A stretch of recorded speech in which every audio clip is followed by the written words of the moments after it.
So I don't know why, but when I was at work last night, I was bored and I was thinking of an idea for a new hunter. And every game tends to have some sort of character that is based off of music, right? And they're like a DJ. But they're always like a supportive character or a happy-go-lucky. Why can't we have a DJ that's a bad guy that uses music nefariously? So opposite Sona is what you're thinking? Yeah, opposite Sona.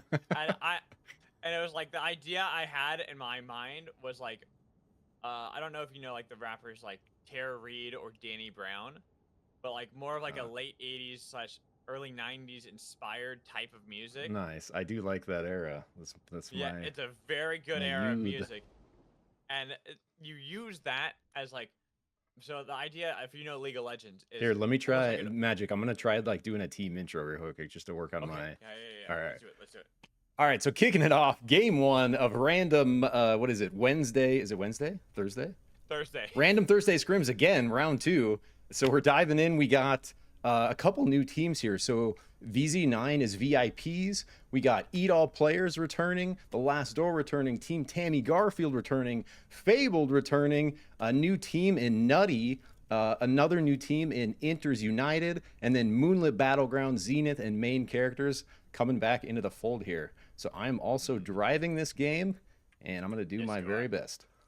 So I don't know if you've done the observing before. I did do it one time last week, so I got a couple hours of XP in here. It's not the most intuitive still. I still struggle. I always just click the stuff on the side there to kind of follow things up. I'm going to do my best to just keep us around the action as best as possible here.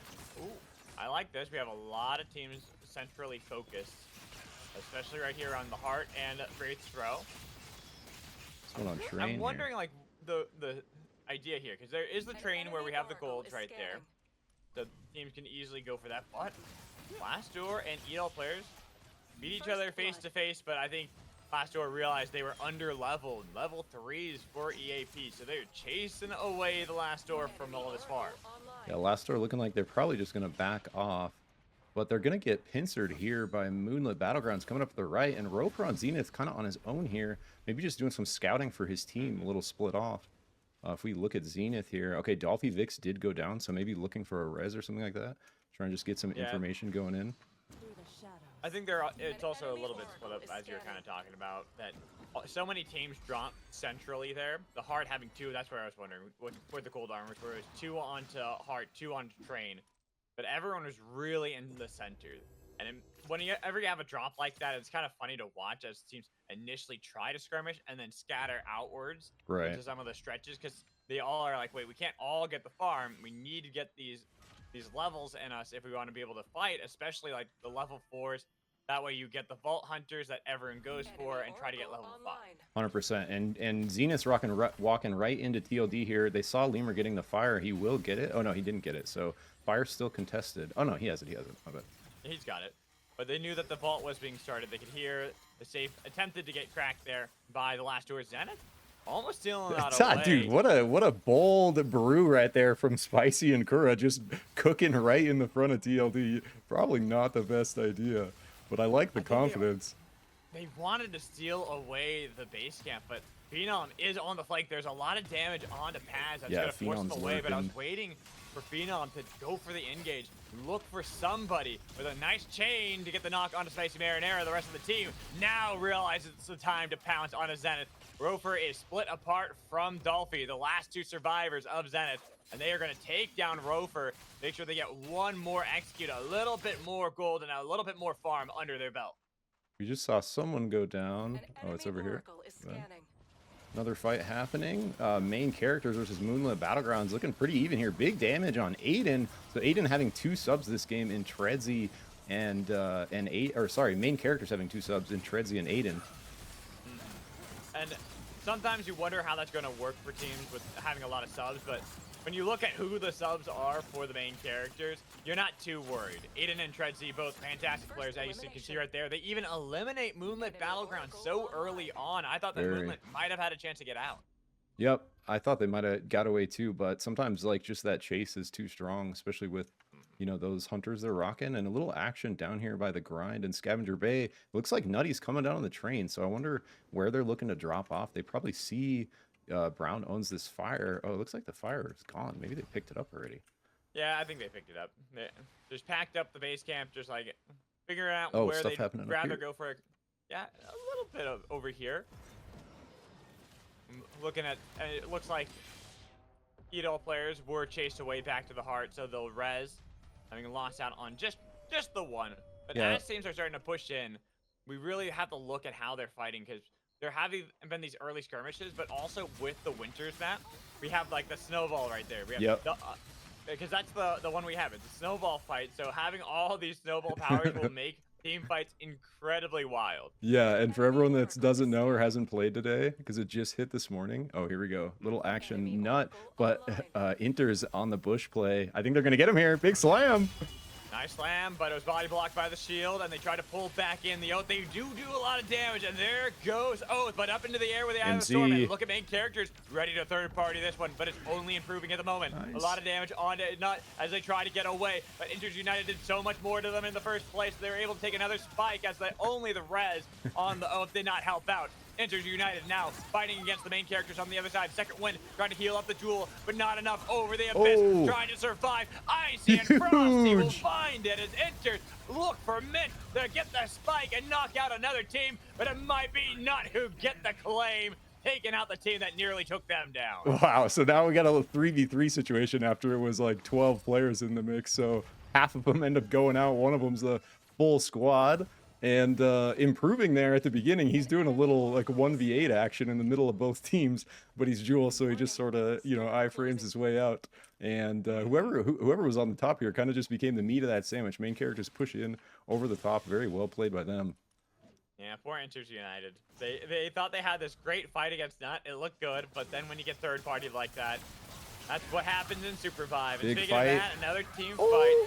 Edo players and the last door. The first knock is going to be on the pads. The support is gone for TLD. Kiting away, but the slowdown that they get now back into the shot, they got to be careful because Edo players are on the hunt as they split apart the last door. Abador is going to be the focus for the team. They're taking out the Jewel, but Abador gets one in the middle while he's getting spiked himself. Yeah, that was like another fight going over here. That was a pretty good looking fight. So they got that pick, but we got VIPs versus Fabled, and VIPs 2 down, but looking for the res. 2v2, Wicca big damage, huge Jewel entry by Afro. He can't finish. They do get the res, so 3 up for VIPs, but Fable also getting their res here. So back into 3v3 action. Fable having health advantage, looking to maybe push this, and Exotic on Wicca, some good powers on Fable. So this is actually a pretty even fight here. I'm curious to see how this goes. The only problem for VIPs is that they are low on health, and Vince Smoke gets pushed over the abyss while they look for painful remorse. Wicca doing a little bit of damage from range while the rest of the team finally chases down, and only having the last surviving Felix for VIPs as he was able to split away. Yeah, that was nice. Like, honestly, well played by VIPs, and I think that's a little bit of the experience of Fabled coming in there from having ran scrims before, and VIPs being so new. Team Tammy Garfield on the run here. Healy's doing their very best to do Aluna things, but not going to quite be able to outrun Nutty there. And so I think they do have one person left on Team Tammy Garfield. They do. Lunaris up here gets the instant res, easy. They're back in, going to look to re-armor up. Main characters just scooped a kill down here. Yeah, they found Ivy, split up, the last surviving member of VIPs. So Gotcha. taking out another squad. 7 now remain for a Zikrik as another fight is brewing. Again, the last door and Edo players. These two teams we know very well. And they love to scrap with one another. Yes, they do. As it is going to be the dive into the back line by Phenom, getting a little bit of damage. Second Wind to push him back, but no knocks just nice. yet. Lemur is not done, though. Here's the snowball fight, sending out some of the avalanche, but nobody falls just yet with the push back on the Phenom. They're all getting a lot of damage, but the pounce back. They're on top of him. Abador was able to get the knock onto one as they look for height, slicing him down, but not quite just yet as Dolphy third-partying this by yourself from Zenith. Gotta be careful. They did find the knock on to Kenneth, while the revive for Venomous. Here's the rest of Zenith to now join in the fray. Last door pushing back, healing up the best they can, but same with Edo players. This is a wild fight, bro. Zenith pushed in. They just became the meat. Now they're in a rough spot. TLD and EAP recovered. They're just going to eat them up and then have another bread battle here, I think, because that was like such an epic fight between those two, though. And Dolphy does come up, get the nice opportune pick. And they had a 3 before, I think. Right there, Zenith kind of needed to be with her and push immediately onto EAP if they wanted that. Because they kind of wandered up a little slow and then became the middle of that team fight. We got more action with Team Tammy Garfield over here. And Nutty fighting one another. Nutty were able to survive with the help of the main characters earlier, but now can they survive on their own against Team Tammy Garfield? Looking for the knocks, 2 low members, but Healy's was able to heal up. Lunaris diving into the back line yet again. The Shiv trying to find Trav. Trav had that oath standing right in front of him. Picking up the Wisp. Second should be back on their feet momentarily. Team Tammy Garfield re-engaging on a Nutty. Trav is gone. Had to look to the next target. Take out the gold armors. Anti-mobility field cutting up the fight for now. Nice Abyssal Breaker, but they found the snipe on a Hat. They're going to take him out. While Kogai has to get completely out of that one. Only surviving member for Nutty. It could be chased down. Yeah, that was a nice fight there by them. And we got, looks like maybe the last player on, does he have the cone? No, so EAP maybe has one more left. Nidhogg split off somewhere, but TLD trying to run down height here. And you guys have noticed these guys are fighting like crazy. Maybe a little bit. Oh, sorry, I'm getting confused by my driving here. Don't worry, you're still getting used to observing tools, but main characters did find the last door, having chased down here in the battle a little bit, but this is a very safe respawn beacon that's hard for teams to kind of interrupt. But it is only the 2 members. No Lemur, no Pat. Faye on the other side too. When you have that many people jumping on top of this respawn, it's hard to complete it. Nuke. That's a good nuke.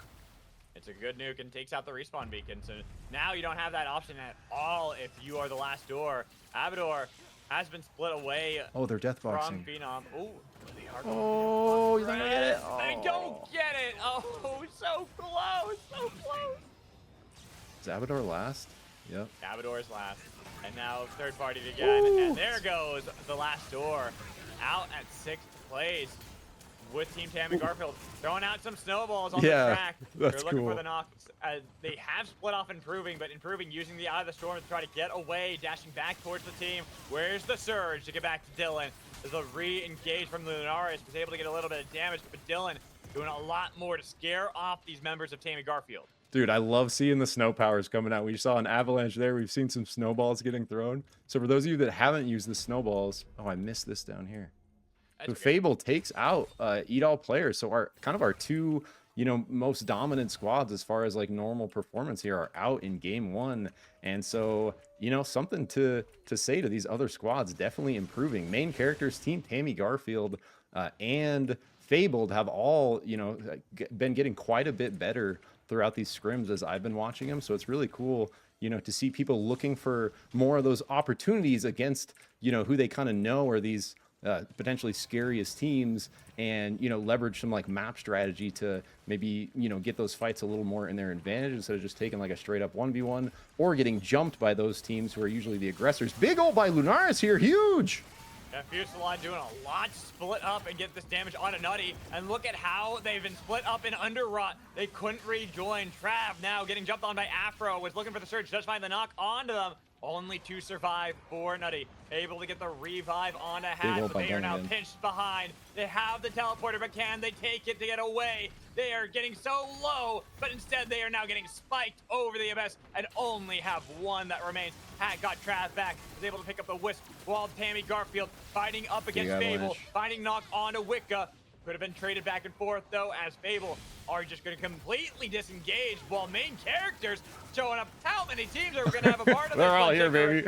Everyone just is going in. It's like a clown car at this point, fighting one another. Tammy Garfield have gotten split up now. Miragent jumping up into the air, hoping to get away with Eye of the Storm, but instead is going to have to glide back towards Underrot. Split away. That anti-mobility field not going to save your life, Miragent. Neither is that jump pad. It's taken a while to look for the knock, but it might have done enough. There's finally the hit, and that should finally be the knock eventually, taking down a member of the Tammy Garfield. Yeah, that's just Jewel being so damn hard to kill, bro.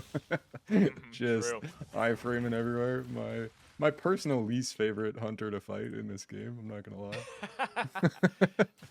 So yeah, as a former Gunner player, because Gunner's now been sadly removed from the game, it was a brawl that was the bane of my existence for a long Oh time. yeah, Brawl's Yeah. another one that can be really rough. Ooh, Sammy Garfield, he at least did a good job with the glider check for a while, but finally got spiked, and now Lunaris getting pinched so many times in this game. We have seen teams get pinched. The bread that you were talking about in these sandwiches that are just taking apart everybody. While Trav, the last member of Nutty over there, wearing the crown, maybe Zekken can find a spike onto them to revive, but they actually could go for box rises. We just saw them kite back, but here's gonna be the last up from Wicca. Ooh. And Trav having to jump into the air. That little bit of terrain and the box trying to get the he's knockback. presenting. Where's Let's the go, gift buddy. going?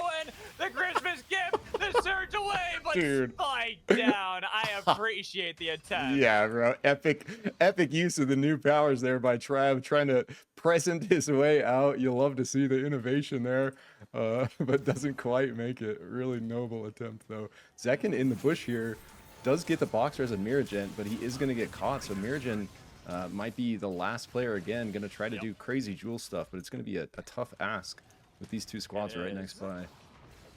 As the only member, while full squads remain for both of these teams, Fable and main characters now staring down one another, getting a little bit of pock shots back and forth. I'm looking at Miragent and see if they're going to be able to get to those crowns. There's two of them on the other side. Oh, they actually went on to the respawn beacon momentarily.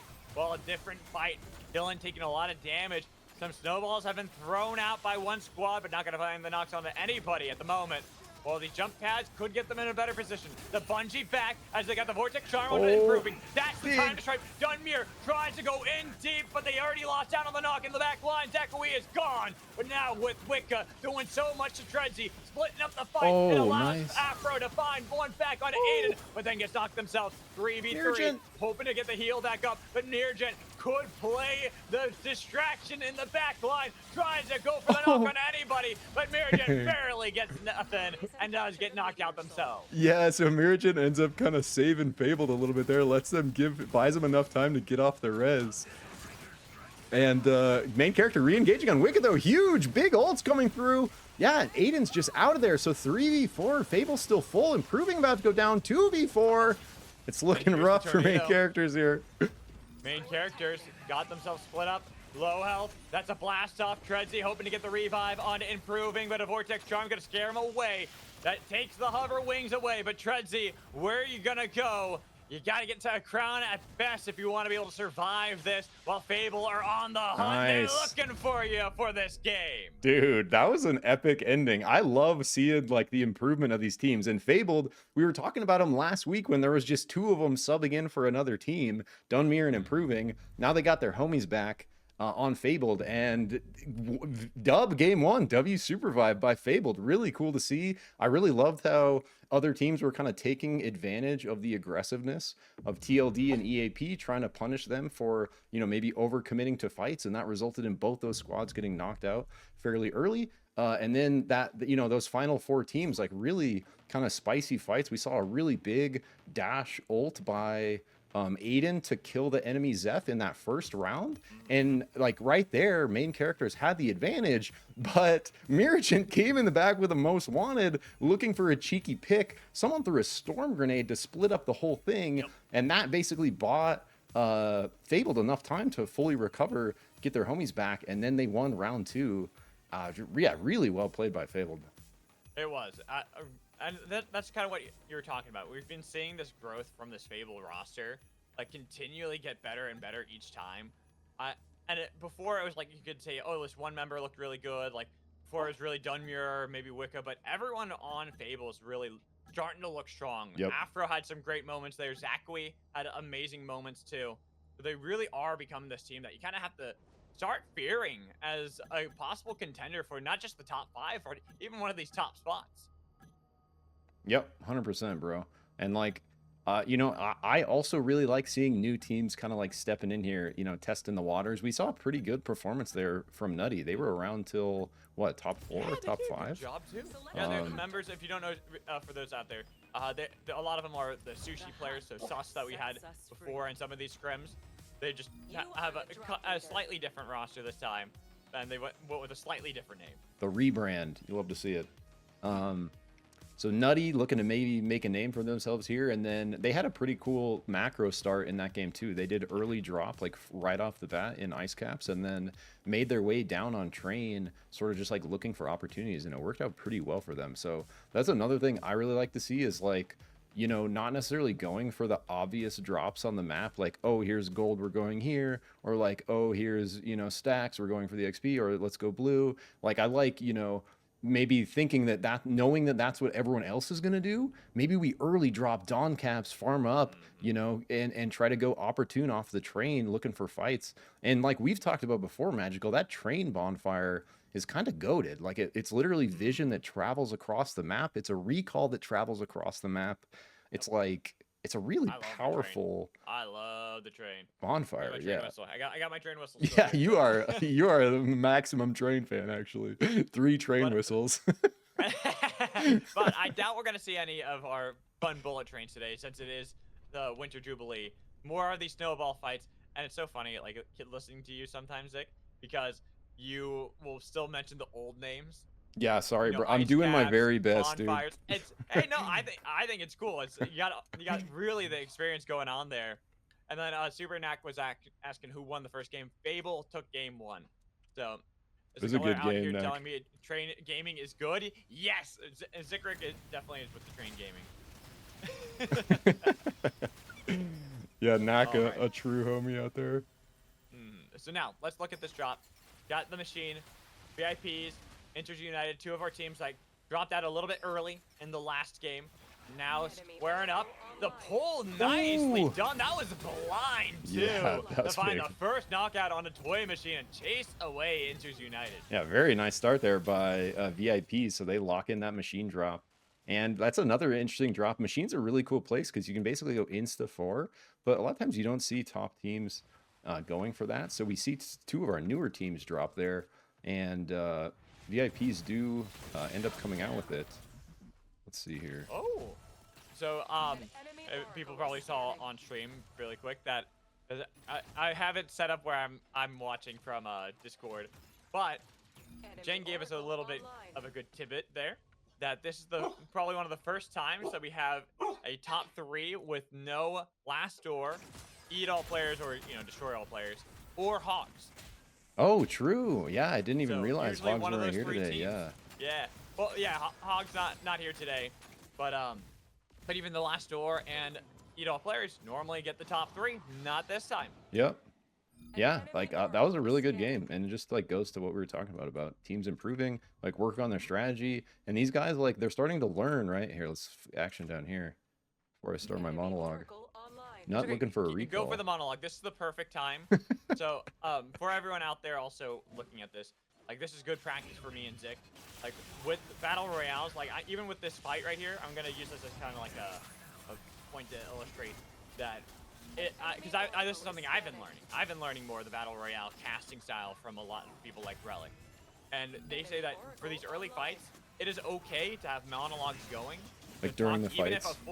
even during an early fight like this, because there's going to be a lot of important fights, right? Yeah, yeah. So always casting every fight might not necessarily be the best, especially if we can kind of tell, like right here, main characters, they weren't really looking to full engage. Yeah. They didn't have control of the base camp. They wanted to kite back the best they could, get away from it all.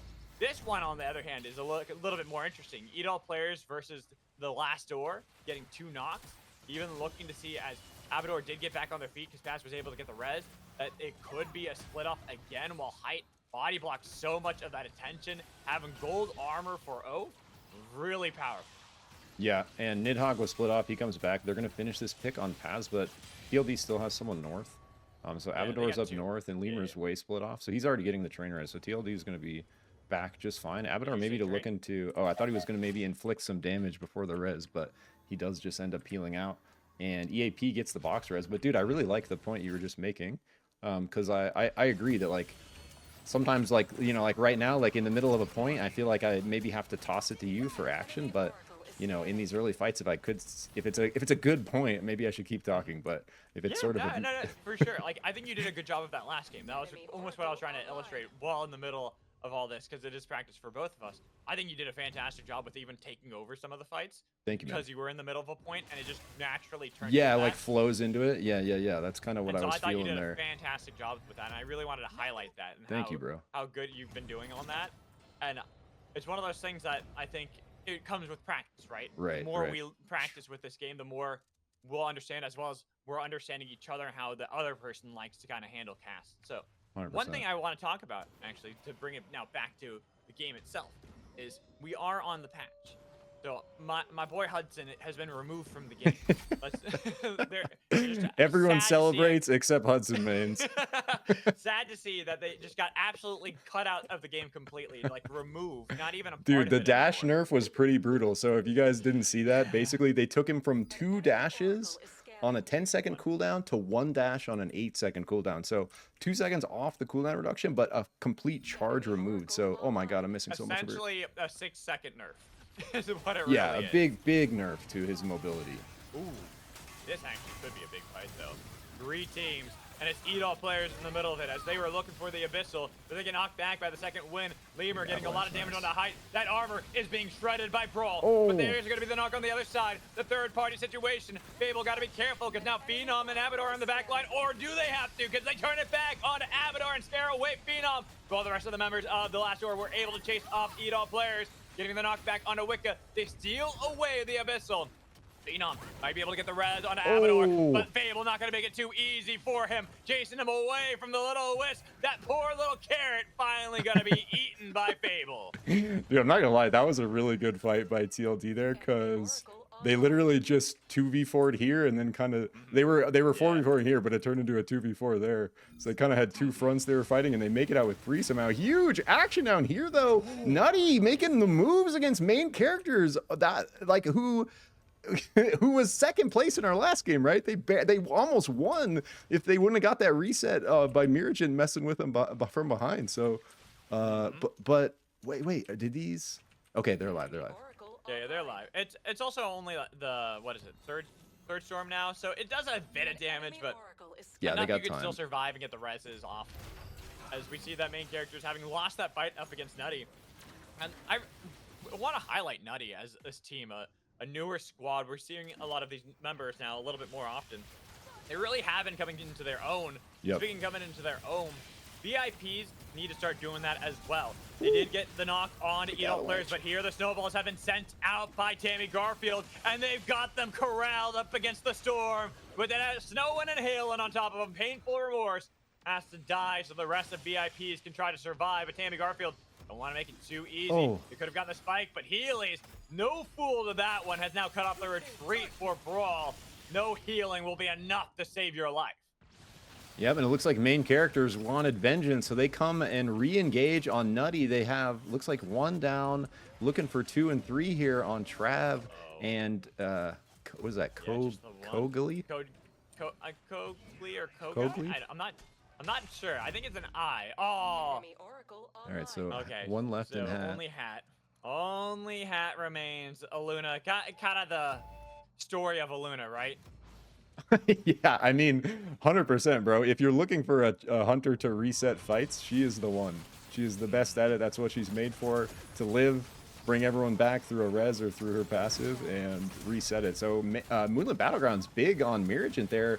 Looking for a 3v4. Someone's frozen. Zekken got frozen by some snowballs back there. Probably that avalanche. Zenith looking for the opportunity here. This could get big, Magical. And we've seen how dicey this can get. A team looks like they're winning at first, but then a third party joins the fray and makes it difficult. And it seems that Moonlit Battlegrounds have to completely disengage that fight because they saw the writing on the wall and they didn't want to get pinched by Zenith. Well, Zenith find Healy's on one side. They got the Surge and they've taken down Aluna. Lunaris could be the next target. By yourself, we're able to kite away, but be careful because Moonlit Battlegrounds aren't out of this one just yet. They have the 2-way teleporter. Are they gonna take it? That would be risky. Zenith are kind of ready for it. It is online, but Moonlit Battlegrounds not going to take the teleporter just yet. Yeah, and Lunaris just taking advantage of everyone being busy and healing up his blue armor there for free. So everyone can see that happening. Okay, looks like main characters just take out VIPs down here while that other action was going on. So we are down to 9. That was actually our first squad out, so everyone living quite a while here. Compared to game 1 was pretty violent, dude. We had a couple squads out like pretty early.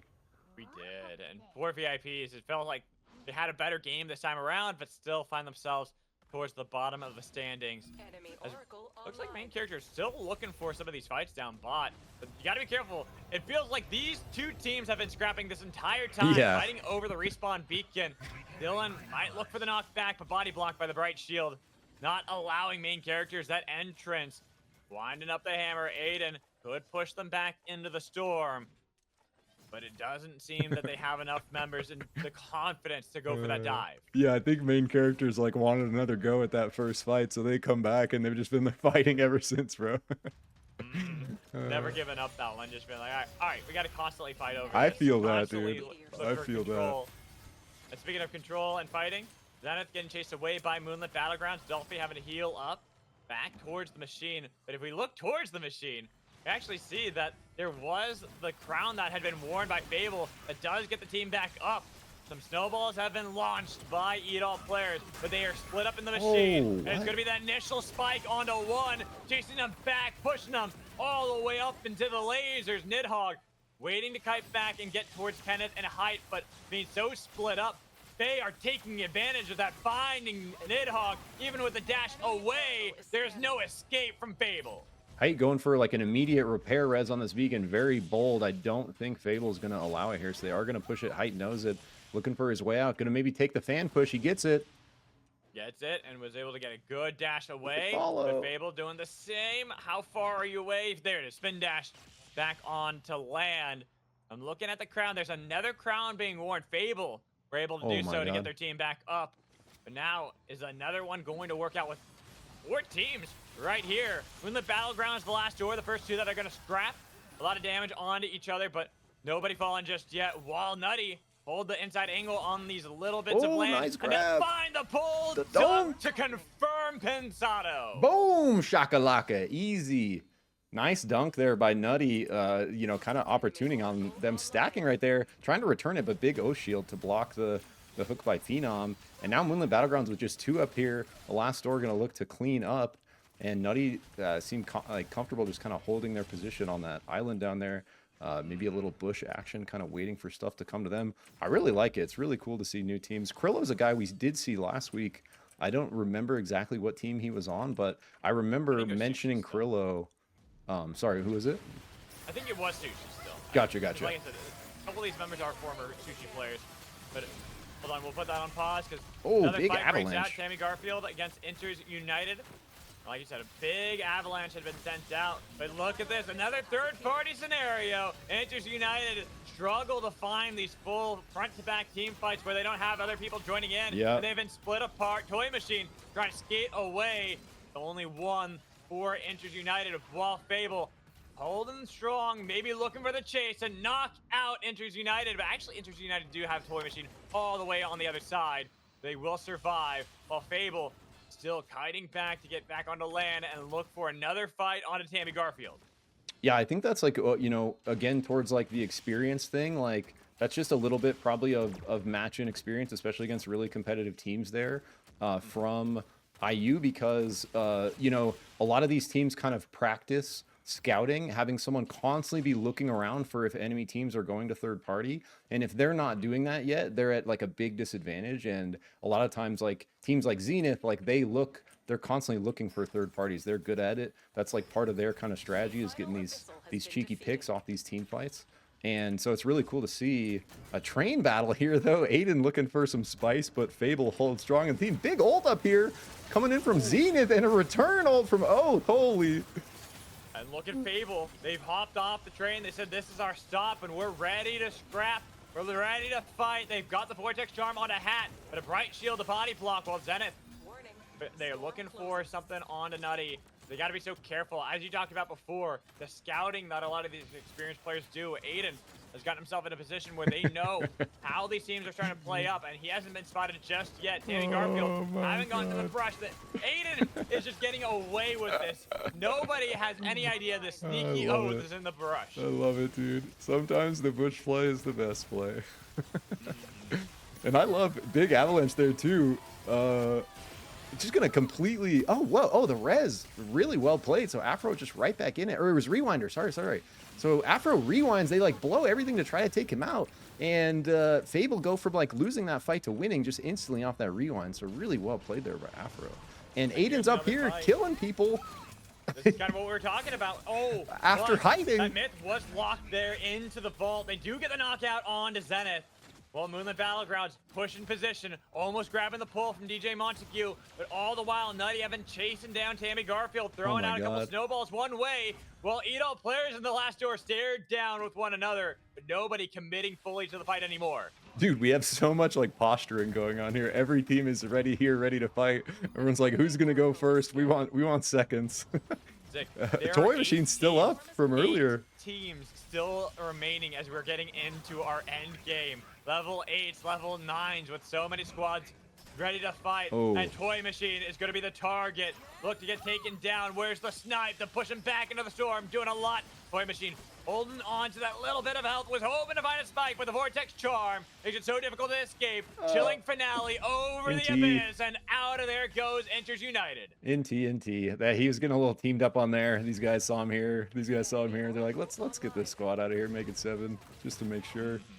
So they do get the kill. IU is out, down to 7, but everyone is here to play. We got a bunch of posturing, a bunch of people looking for engages, and some going for it and other teams disengaging. So I think we're about to see total mayhem here because the circle's getting pretty small and teams are getting like more and more forced together. EAP looking to work off their fire here, and TLD coming to match it. TLD full gold, pretty big armor advantage if that breaks out there. And we got another fight down here between 3 squads. Yeah, 3 squads. Well, technically 4 because we did see on the kill feed that Moonlit Battlegrounds losing out on a lot of members. Heelys, a little duck wisp hiding amongst the trees, was hoping to get away. While Moonlit Battlegrounds might have to pack up their base camp and try to put into a better position because the storm is really starting to corral them over these islands. Make it difficult for these teams to have better positioning over one another. Even up here with this posturing that the Last Door and Edol players have been doing for quite a while, this little dance they've had with one another.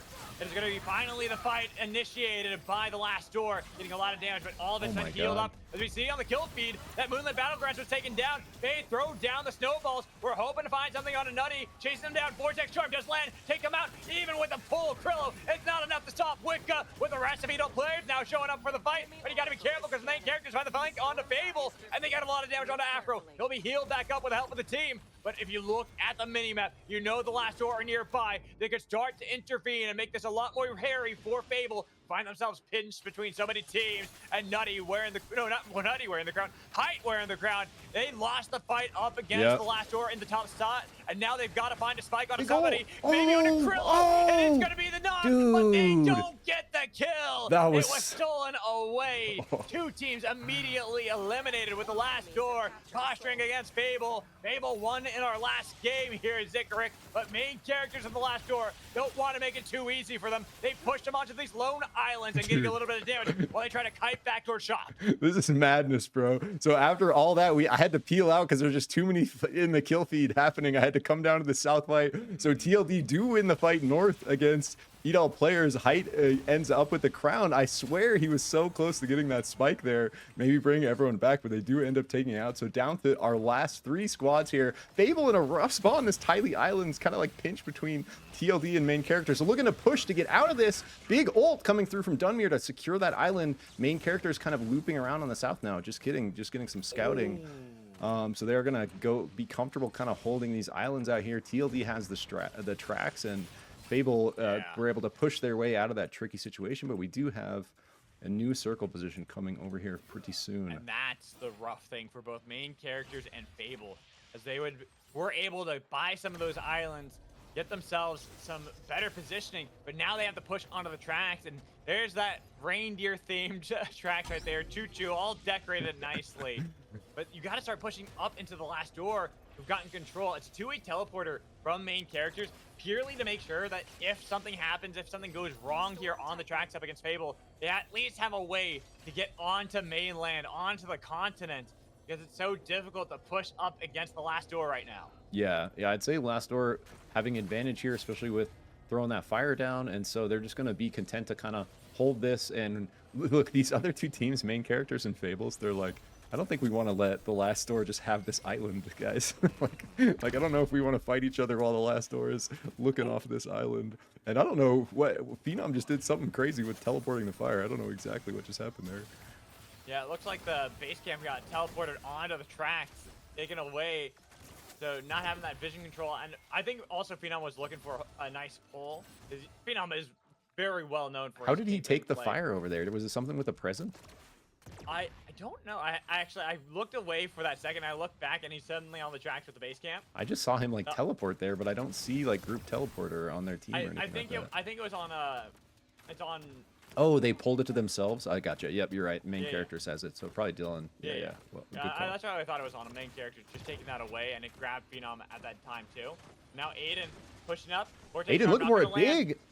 That was pretty nice on the Abyssal Break to just split up. It was more just zoning. Yeah. It might seem weird that it didn't land onto too many people. It was just to get them this better position. They send out the snowballs on each side, but neither are going to get connected. Here's some more. Looking for the freeze. Paz pulled back in. The support has to take the tornado away, but he had no salvation on the tracks, while the last door, who had been reigning supreme on the continent for so long, had been pushed off of their territory. Fable now in control of the Underrod. Yeah, I'm curious to see how these guys are going to end up playing this against 3 left on the last door. I really feel like just seeing nameplates here, main characters and Fable kind of want to take them out third, you know, and then fight each other. And there's only 3 left and half gold, so like pretty cheap. Yeah, and like you said, circle going right to them. So Fable, you know, maybe I'm wrong. Fable's looking on a northern or a southern position on main character. So main character's meat of the sandwich. Main character's in a terrible spot. They try to get away from that one, realizing they got to get a better position, and they're hoping to get the north side of the tracks, but they're pushed off by the last door while Fable fighting with some of the other members. But they found the split, and it's improving. They look to chase down, but improving, still alive in the middle of so many members. And the last door with the team that got sandwiched, improving, will fall to Afro, while Lemur, the only surviving member for the last door, trying to kite back, but only so much health will save you today as the last door go out in third. Aiden now wearing the crown for the main characters, but it's Faye who looked to take their second game in a row. That's a blast off that has been used to get them into this tight corridor, pinch them between the storm and Underrod. They found the knock into the storm, and they're burning down Fable. Second game in a row. Fable on a hot streak here. Let's go. Floating jewel finisher for the win. Just gonna schmoove up off the ground there to celebrate victory. But very, very well played again by Fabled. So we saw basically they took a really good position. They knew the main character was gonna have to push up to the left there. They took a really good position south of them and, you know, kind of forced them to be the meat. So main character's kind of only option was to try to go over the top. So they boost up, try to come behind and basically land on the last door. Aiden had a big ult there, but basically while all that's going down, main characters, or sorry, Fabled pushes up from the south and just kind of cleans up shop. Dunmere had a huge push across the abyss there with his oath to really lock that in and force kind of Aiden off of that front line with his shield. And then there was just 2 left, and it's easy pickings at that point. So again, really well played by Fabled. I really love seeing, you know, some new teams kind of taking over a little bit here. Me too. It is nice to see these teams grow, but I think that it was a little unfortunate for especially main characters with how the storm kept pushing them between the 2 teams. Yeah. Where it felt like they were a team that were constantly having to find these better positions. They were always forced to make these split second decisions and say, all right, you have to choose one of the 2 teams to look for, the last door or Fable. And in that last fight right there, they had to look for the last door because the storm was pushing them up towards that team in the first place. They knew that there wasn't really a good hope if they tried to fight Fable because then they'd be pushed from the last door. So instead, they try to see if they can get a better angle, and then they're the team that was ultimately flanking the last door. Yeah, and when you end up like chatting with some of these like top players, and I'm probably similar across like a lot of different battle royales. There's some like inherent element of RNG that's really like smack dab in the middle of the competitiveness, you know? Like you look at a game like Counter-Strike, like CSGO, well now, whatever it is, Counter-Strike 2, it's like, yeah, that's mixed feelings there. But it's sort of like, you know, in a game like that, there's like very little amount of sort of like RNG. Everything's sort of set. There's a set map, there's set angles, there's set guns, equipment. Everyone kind of knows exactly what's going on. And you know, in a game like this, in a BR, there's like so many variables. Like the map is just so giant, and especially when you think about SUPERVIVE, powers, items, armor, like there's just so many things that, you know, influence your character, their power, and then you know, extrapolate that out to your team, and then extrapolate that out to like the enemy teams, and then we get to like the stuff you're talking about. There's just so many elements to it that it's like all of a sudden a random circle shift at the very end of the game can turn an advantageous position into, you know, something that looks a little sketch like there for main characters, and literally force you like in the, you know, moment to make a call of what you got to do. You got to decide right there, then and now, like what's the play. And you know, they chose over the top on TLD, almost worked out for them. They get up to that little island with 3 after TLD is out. Aiden has most wanted. There's a chance there. So I think they did make the right call there. But, you know, Fable just making plays today, big push on him, end up breaking him up, getting Aiden out over the abyss to bring him down. So most wanted's out, and then clean up the last 2. So yeah, I thought that was like, you know, really cool to see. Me too. I really like to see that.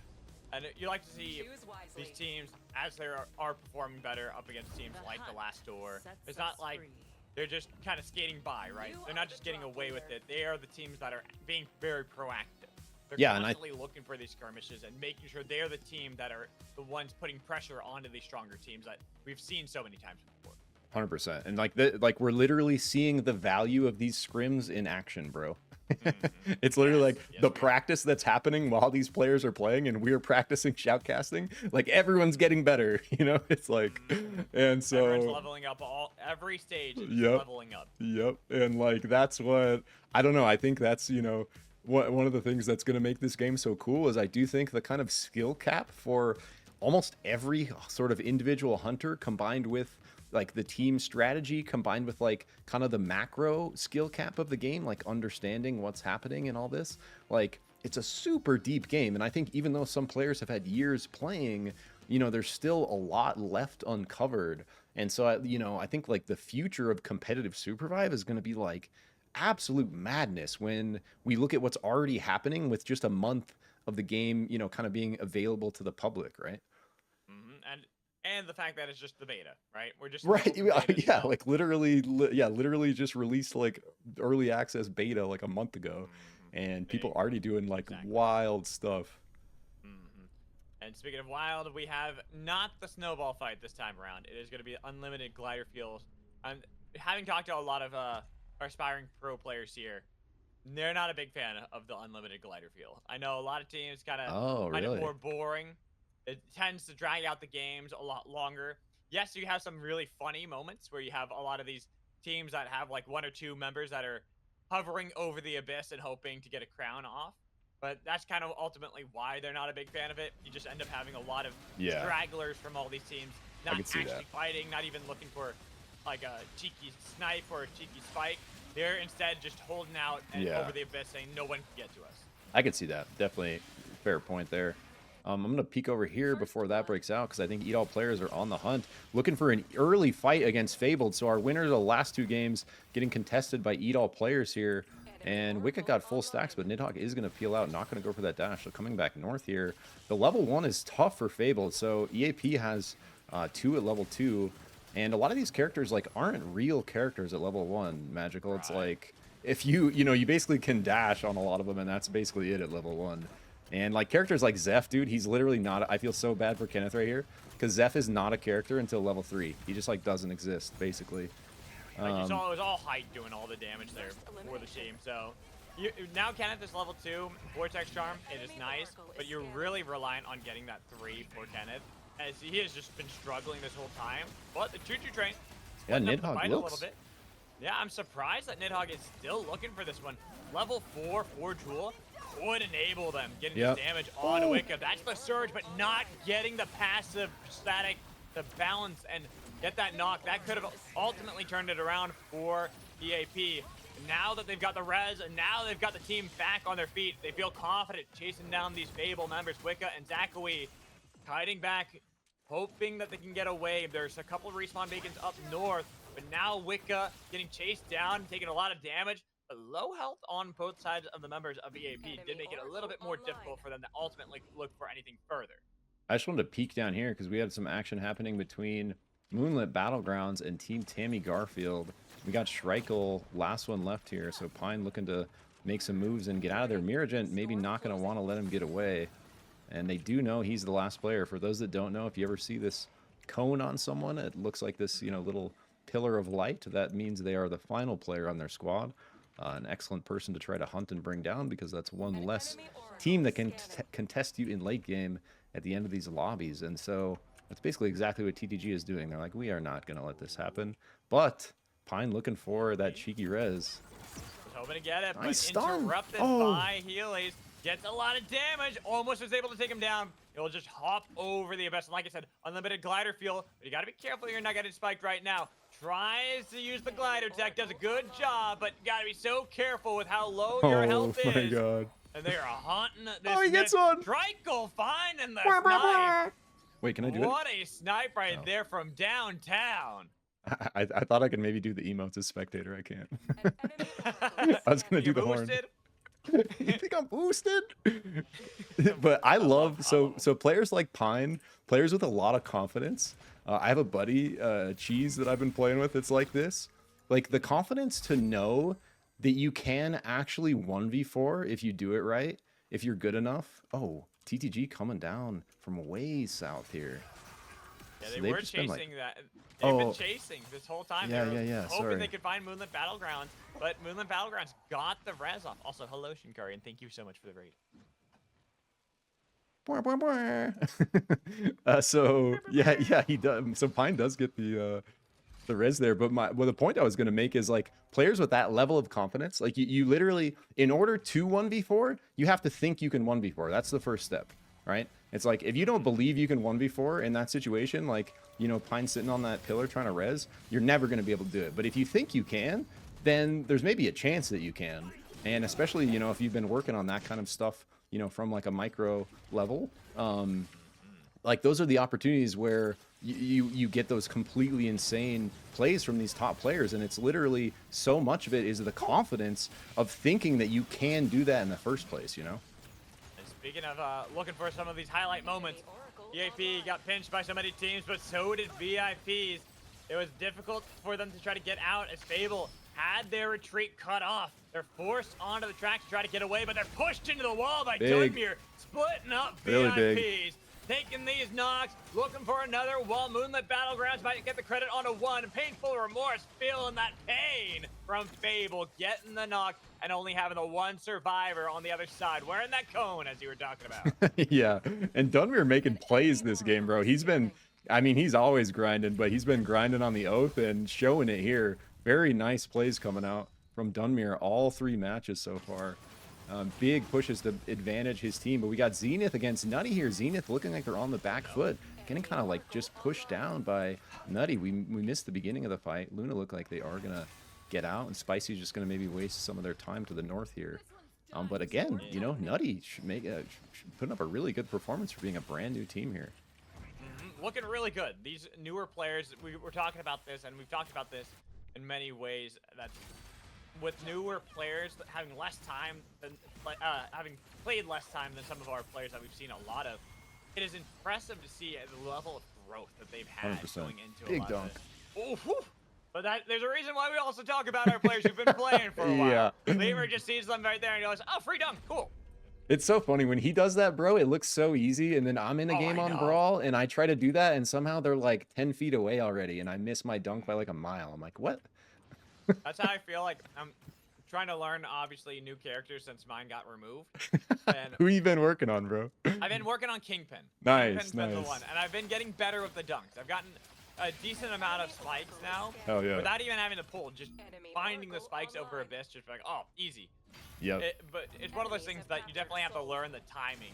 Yeah, Brawl, and you got to be like a little all about that. predictive too, right? You kind of got to lead it. Like you got to anticipate Yes. where they're going to be going, and then try like dash slam like in the next spot, or like the spot you think. Dude, Lemur had the most insane Jin clip the other night that I saw, where he gets a 4-person dunk because everyone shifts in a void swap, dude. It's disgusting. I saw that too. Did you see it? Yeah, it was. I just watching it. Disgusting. I watched that void swap, and he just got the reaction like, "Oh, okay, cool." Yeah, that's the reaction time that I don't have. Lemur's like, oh, a void swap, I'm gonna dunk it, and he's just instantly, he's like way off to the left. He's just instantly on top of him with the dunk right as they show up. Perfect timing. All just instantly gone. Potentially our $1,000 potato clip, you know, winner. We'll see what ends up happening with that. But I hope he submitted that one because that's one of the most disgusting plays I've seen. Me too. I hope he submits that as well. But right now, we have 8 teams remaining. 2 have already been knocked out. Nutty fighting against the main characters, and so far getting the upper angle. They've split up the fight, and they've already gotten Dylan Treadsy into the ground, looking for one more. Aiden trying to guide away while improving, doing a good job by himself. But the minion intervening, improving, falling to the minion.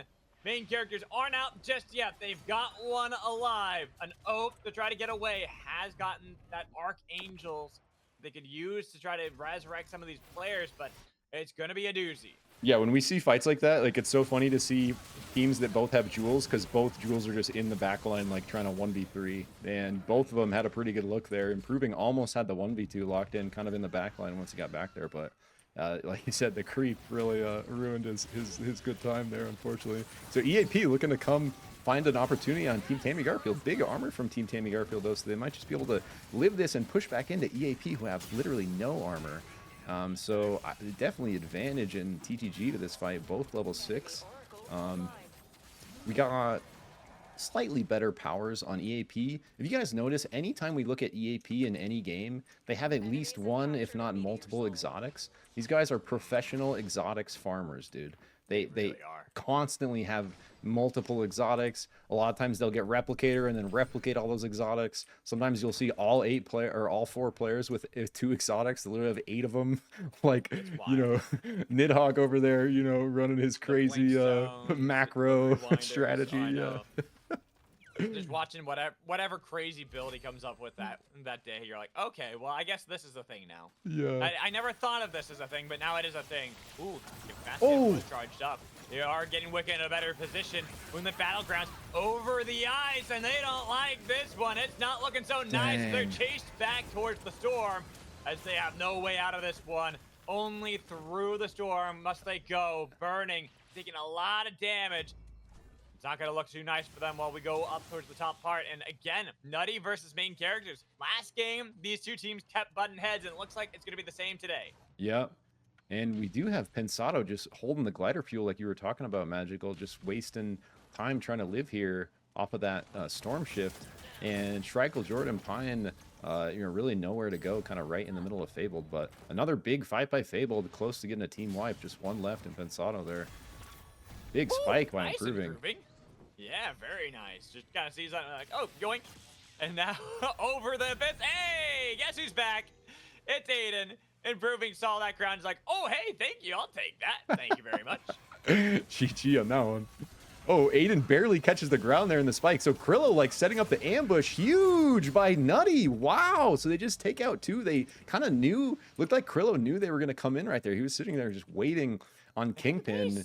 I don't know why they went into that when they had the base. It's unlimited glider fuel. Yeah. Main characters did not need to push in onto that position. I think maybe they had vision of the other 3 and they thought Krillo was like with him maybe, but he was kind of just, you know, tucked in this corner behind. He was like right here behind this wall. So I don't think anyone saw him, but oh, action down here. But Kingpin, that's what it is. Yeah, and I was going to say, not there yeah, at the same time. I was just going to say to your point on the Kingpin, dude, I love seeing Kingpin in games just because of what he can do, like what the hook brings to fights, especially watching from this angle, you know, it's just so cool. TLD pushing on Nutty though. I know. TLD, they have their Kingpin player, Phenom, made some crazy plays in the past, and we can see them now as they're looking for the angle onto Nutty. Lemur was the one to engage. The gift basket's been wrapped up, and look at Phenom into the back line, gets the dunks onto Nutty. And what a Nutty play from this Kingpin. Splitting up the fight. Lemur chasing down a Jewel, but you got to be careful not to lose out on the duel while Phenom gets the dunk on a Kogai and eliminate Nutty as Lemur was able to take down Trav. Yeah, nice fight there by TLD, showing their experience.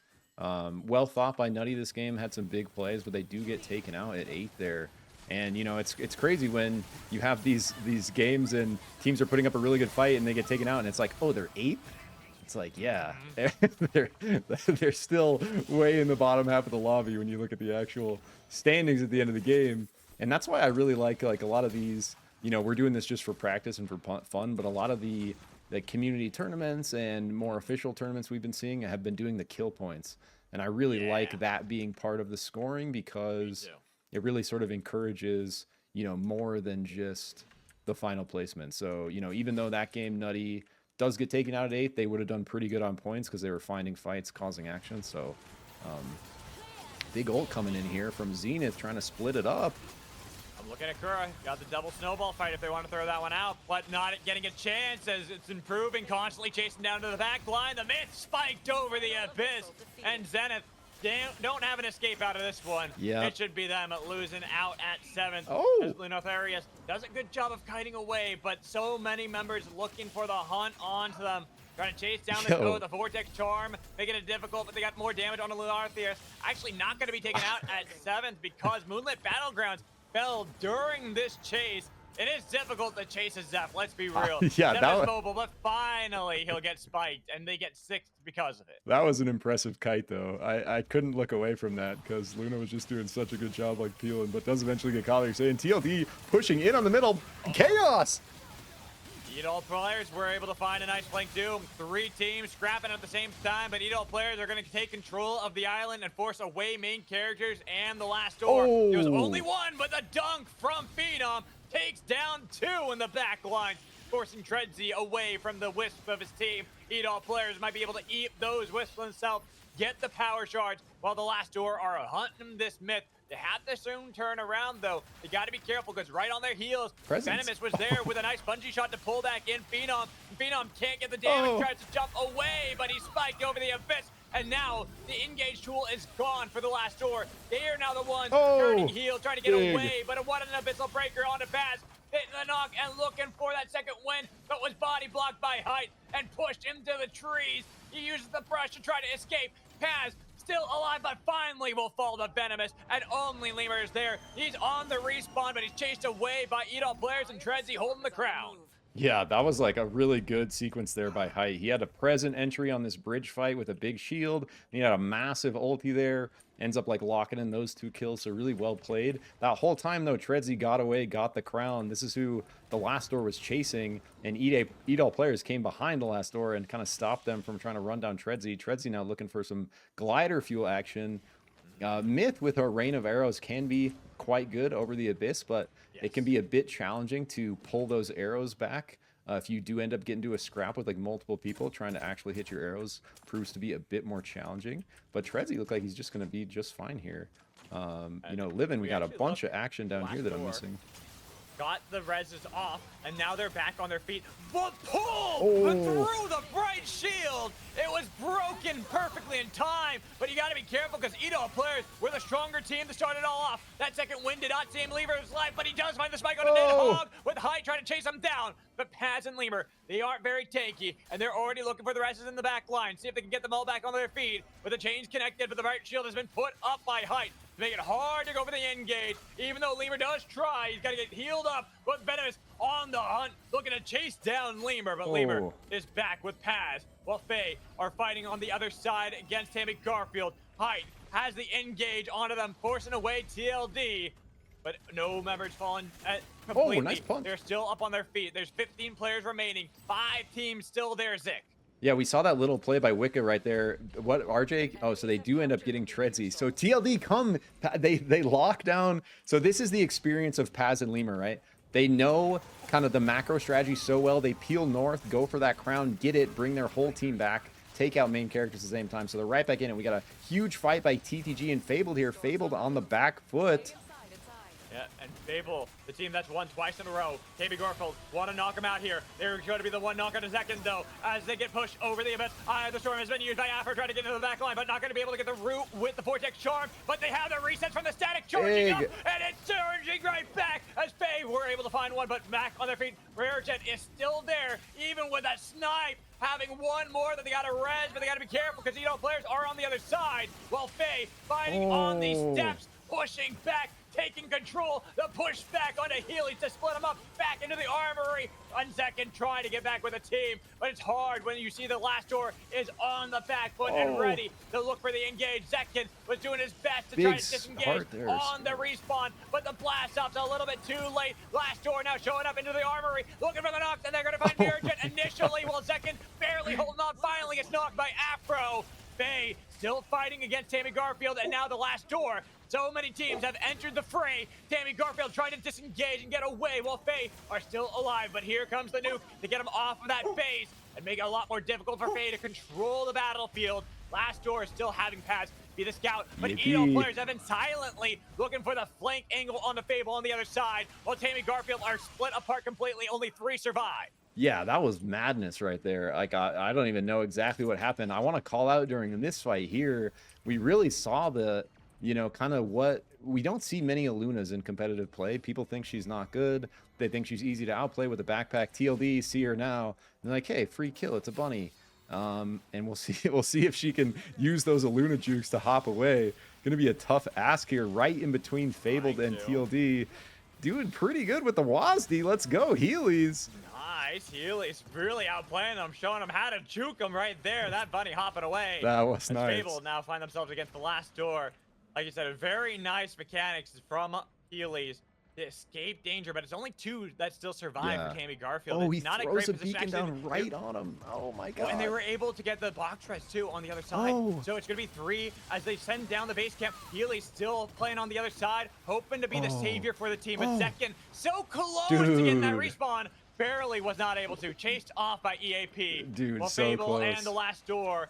Fable, they want their 3rd in a row. Only one team's been able to do it, and that's been the last door who tried to deny. Second win to push them back. A lot of damage on each side, but Paz is forced away while Edo players try to intervene. They find the back angle. Paz so low, but they've already got the static for Afro as he gets back to the rest of the team. Tries to kite back onto this island with the last door chased away. Respawn beacon that had been sent down before. They could go for the revive if they want to, but here's Edo players trying to deny that while Tammy Garfield are waiting, baiting it out as the storm is starting to push to their back. Getting damage onto Lemur, but Lemur has to get off of that one because he could not survive. Him and Abador, the only members alive for the last door, while some Snowballs have been sent out to control the little bridge. But wearing the crown, Abador hoping to find any spikes for the team. They've sent down the respawn, and Abador is gone. Only Lemur now for the last door will survive as he's getting pushed back constantly. The chains are onto Zekkin, but he's not going to pull it just yet. Instead of waiting to see if he can go for it now. Finding the knock. Anybody fall. Zekkin's going to be the one. Faye now pushing in. They're looking for the fight against Edom players with Tammy Garfield playing for position. So much damage on each side, but they've got the resets from the static. Oh, so much damage. Nidhogg has to heal back up, but the damage on the tanks as Height was nearly executed. Faye kite back again, try to reset the fight, push them back with the sand walls, but both teams healing up, hoping that they can reset the fight, but Afro does not want to let that happen too easily. Nidhogg kites back to this land bridge while they finally find Heelys. Say the last straggler of Tammy Garfield has to hop away. Edom players still control the northern part, and they've jumped onto Dunmere, but Dunmere's been dashing back to the rest of the team while Wicca was not with them. He has to be careful. Wicca was able to get a little bit of damage, but she does not find the knock just yet because they've already lost out on the Afro. Their damage dealer is gone. The health bars are melting. Faye, they tried to get the 3 in a row, but they'll fall at 3rd with Tammy Garfield. Play for position, play now to win. Diving into the back line, but only Healy's alone bunny. You can't beat the powerhouse that is Edom players. Dude, what a wild last... Dude, I feel like a lot of times when we're scrimming, bro, the game just like keeps scaling. Like we have a good game, then we have like a slightly better game, then like the next game's like crazy, and then it just like that was such a spicy final circle. And like, you know, Healy's doing a hero effort to keep their team in. Zekkin also had a couple like really well played situations there in the end. But, you know, Lemur trying to keep Lemur off that beacon in the end. Lemur does finally come through and get a kill, but just gets spiked like slightly after that, forced to glide because he's at the bottom of the floor, I think. So Yeah, what a and then Eat All Players just like such a crazy back and forth there by Fabled and Eat All Players, like such an even fight, multiple engages and disengages. We saw a Zeth ult from Zakawi like barely miss at the end range to take out 2. I think he would have got 2 knocks with it, but just barely short on that. And you know, after like 3 engages, disengages, Eat All Players eventually end up coming out on top and finishing it up. But epic game and really well played by them, but well played by Fabled and the Last Door and Healy's on TTG. So and Zekken as well. I mean, like those last 4 squads were in it to win it there. That was cool to see. Can we just agree though, Healy's gets MVP for that game?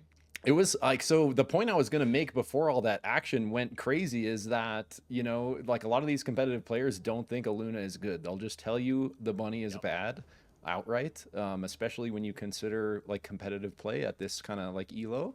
But we saw right there like a case where the bunny can be extremely good because they were essentially like trading knocks with I think they were fighting Fable there over that fire, and the Heelys was just constantly rezzing. They got like 4 or 5 reses through before they were finally kind of like pushed out of there. And it's like, yeah, she doesn't have the sort of like direct healing sustain of like a Zeph, but if she can continually like reset allies, bring them back, you know, to life and give them a heal to go back in, you know, you're almost playing a 3v4, but you're sending in, like when one of your 3s go down, you send in a new one, you know. It's like a Pokemon battle where you're keeping your 3 out the whole time. You're just scooping them back up with a Luna. It was really funny, and I love plays like that because I like Jang was saying, probably one of the best games that we've seen in the scrims. That was epic, yeah. That last fight was. How long was I casting that last fight? Yeah, you were going, bro. I loved it. I love listening like, to that. I was ready for it to end, but it was like, it just kept going. Like, every time it seemed like it was going to end, some wild play would happen, and we were like, no, it keeps going. It's not done. Yeah, I love that. Me too. All right, so now we have had Fable finally lose tonight. They did not get the 3 in a row. Not Only the 3 team. Close though. I mean, top 2 is still very, very good effort by them. So if we had scoring going on right now, TTG stole away second place from them. Oh yeah, my bad. So 3. But even 1-1 and 3, if we were doing scoring, they'd have a nice chunk of points there. So a good. I would imagine they would probably take second based off like kill score, because they were a part of so many fights. Yeah. If we were doing kill included for that game, yeah, they were in it to win it for sure. So now diving into game 4, we saw kind of like, you know, we're seeing a lot of the same teams in the end circle, but we hadn't really seen TTG have like a really good, you know, end circle showing yet. And that one made a case for it because it was literally, they were like 2v4ing the whole time, and Heelys and Zekken like almost did some crazy stuff. Zekken with that res, bro, that he threw right behind Eat All Players, like with that, you saw him like bump him away with his heart. You called it out when you were casting, but it was like he had like a split second before it would have gone off, and he almost got it by that bump from the Kaiju heart, but not quite. So not quite, just a little bit short. And so unfortunately, we now see that we don't have the 3-peat from Fable. TTG weren't able to steal away the victory in that one. Got so close into some even crazier plays than we already had in the last one. Yeah. But going into this game, you see how this drop will be a little bit towards the north. Just slightly, though. Pretty much central, if you look at it. The only thing that's really awkward and a little bit pear-shaped here is going to be how the storm itself is already pushing towards the south. Right. Yeah, kind of already covering a lot of abyss. We got 2 squads dropping in stacks here. For those that are new, stacks is really good experience. You can actually, if you loot everything in here and do it properly, you can actually get level 6 on day 1. And so all these teams kind of fighting over the books, like there you see them looting these chests and grabbing books like as they're kind of posturing. That's another reason why Dylan's over here splitting, get a little XP. Probably going to come back in on 4 and look here. I think this is a little bit of a experience thing happening again here for VIPs, where main character knows how much this level advantage is going to matter. Aiden doing a monster effort to kind of hold all 4 off by himself, though. Dylan comes in to support at level 4, doesn't need that XP anymore. Vinsmoke looking to get the kill on Aiden, but his teammates are there, so they just turn it right around, looking a little rough for VIPs, but they do trade back. getting spiked. Painful Remorse wasn't taken out, so he actually was able to engage again from the other side, getting a lot of damage. Nice. And VIPs, it is a 2v2. Both teams are on the precipice of defeat so early into the game, but it's going to be the spike on the VIPs, turned around by Ivies. A 1-for-1. Aiden wants to get the revive, but so does Ivies. They can back up to Felix, but they get eliminated by the lone oath. Wow, I gotta say that was a good, very good showing as far as early fights go by VIPs. That those players on that squad have a lot of experience, and especially in those early scraps. If you watch any of those guys playing solo queue, there's really never a time they're not hot dropping, taking those level 1 fights. And so that experience, like we were just talking about, of them, kind of going over looking for that extra creep camp, one-upping VIPs there, while VIPs was kind of looking for the pick, and Aiden just did a monster effort on Oath, kind of essentially holding him off that entire time. And so really well played, and he does end up locking it in at the end there. Like, we see why Aiden has got. He used to be known for his Kingpin play. He's a monster, dude. Been such a beast on this Oath. Like, watching him play Oath has been such a treat because how strong he is. Like, just as you were talking about, the position he had there to hold off the entirety of VIPs so they can get the farm. We gotta look at this play. Because now Inters United, they've been struggling in these scrims. They are getting pushed back by Zenith and EDOL players, as there's now the two experienced teams looking to scrap for control in Site 38. Pushed back by the Frozen Barricade, but Inters United, they were playing patiently, and now they have this angle on Zenith, but you gotta be careful because EDOL players can intervene, getting a little bit of damage onto the back line. But Mint has to take the chains away, and now they're stuck in this corner. How do you escape this one easily? They're losing 3 members for it, while Zenith were able to find the knock on the other side. But Luna, hopefully to pick up one, wasn't able to get Spicy Marinara. That's gonna be the sacrifice that Zenith make. But Zenith aren't getting out it too easily, with Venomous now looking for the gift wrap package into the back line into the Luna Arthurius, as Luna trying to get away, but Venomous not making it too easy for the Zeph, who's on the track. No Vortex Charm to land. Instead, Zenith, I think that Lunatharius is going to fall at the might of EDOL players, while TLD now intervening. They're the ones to steal away that knock. Yeah, and 3 level 5s here, so they're going to use them right now. Big ult there by Abador, doesn't quite get the kill. They keep pushing in. Lemur does go down. Height looking to zone, and they're trying to push up on this Wish. They do not want Paz to get that out, so look at them all kind of try to push Paz's position. He is going to get it, though, maybe. Oh, they do take him out. No, they don't get it. Huge. Barely not. EDOL players denying the last door, their miracle, as Abador hops onto the caboose here, hoping to get that res. Nobody's going to be able to chase this one down. Abador should get the respawn in time, while Venomous snipes out the Mints over the Abyss, taking the jet stream, juking them, but you're back towards where EAP were before, Mint. It is difficult to get out of this one. Another jet stream used to gain some distance, but now where do you go from here? Oh, juke them. Didn't get spotted out because nighttime made it hard for them to see where Mint was going. I didn't even see what happened to Venomous there. I didn't even see. So that was like that point where, remember how we were talking about like confidence earlier, Magical? Yep. The confidence there of EAP, they literally just like fought 2 squads at once and won against both of them. And then TLD comes in as a 3rd squad and they win there again. And so really, really well played by them, kind of riding the confidence off that last win, kind of putting TLD behind their normal pacing. And we can kind of see that here, where because TLD doesn't have that early advantage with armor, with powers, Lemur broken armor, no powers, Nutty's going to get the advantage against them here, but main character's looking to push up here on the south.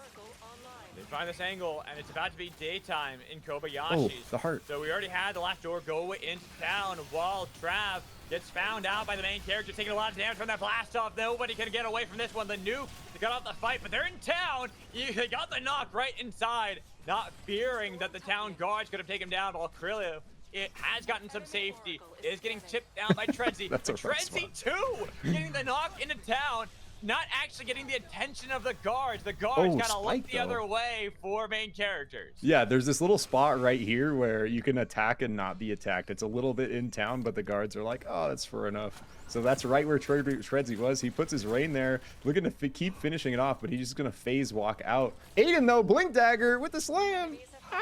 Hoping to find if it doesn't connect. They don't want to give an easy res to them inside of town. Yeah. But oh, they took the heart out though. Look, it's over here.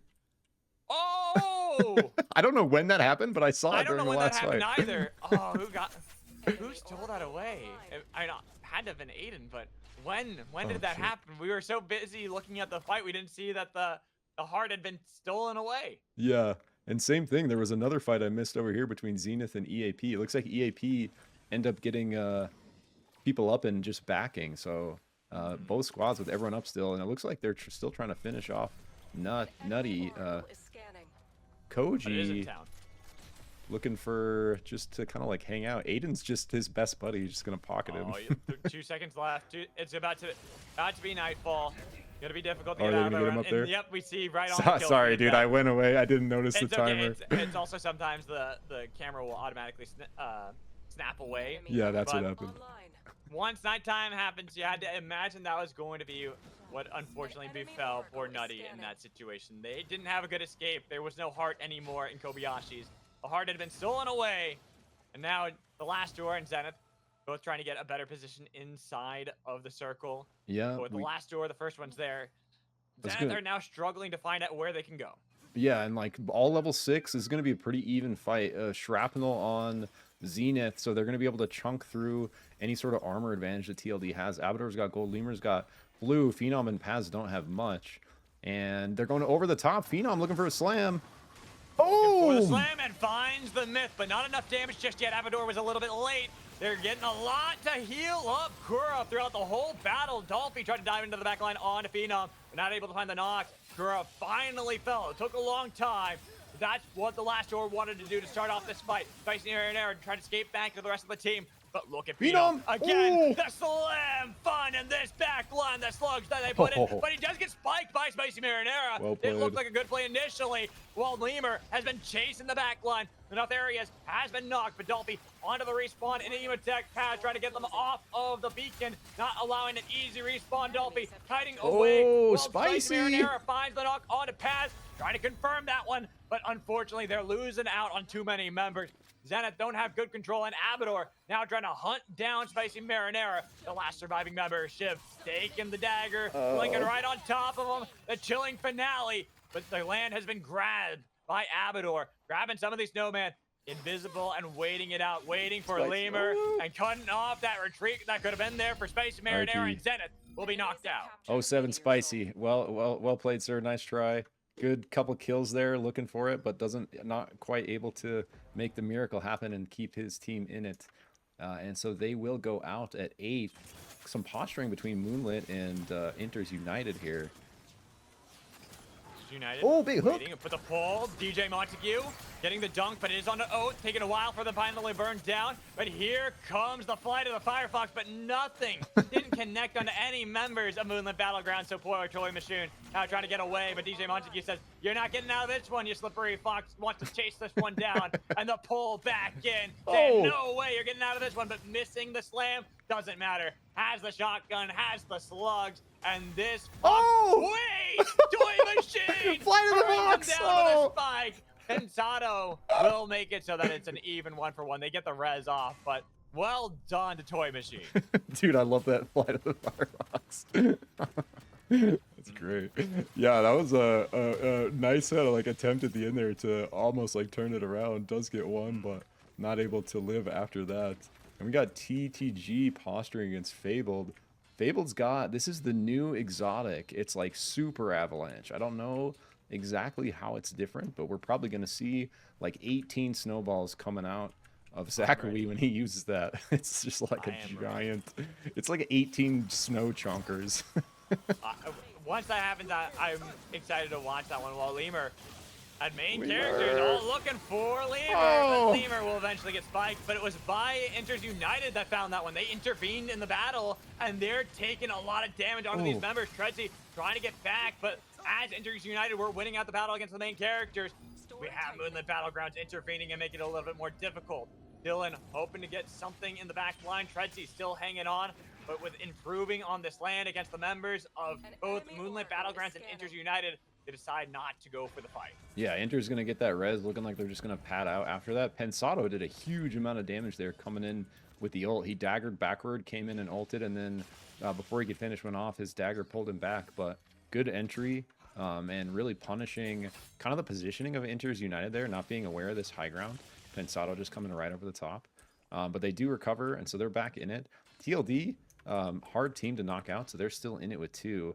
Phenom and Avador kind of just waiting it out, see what the game plan is going to be.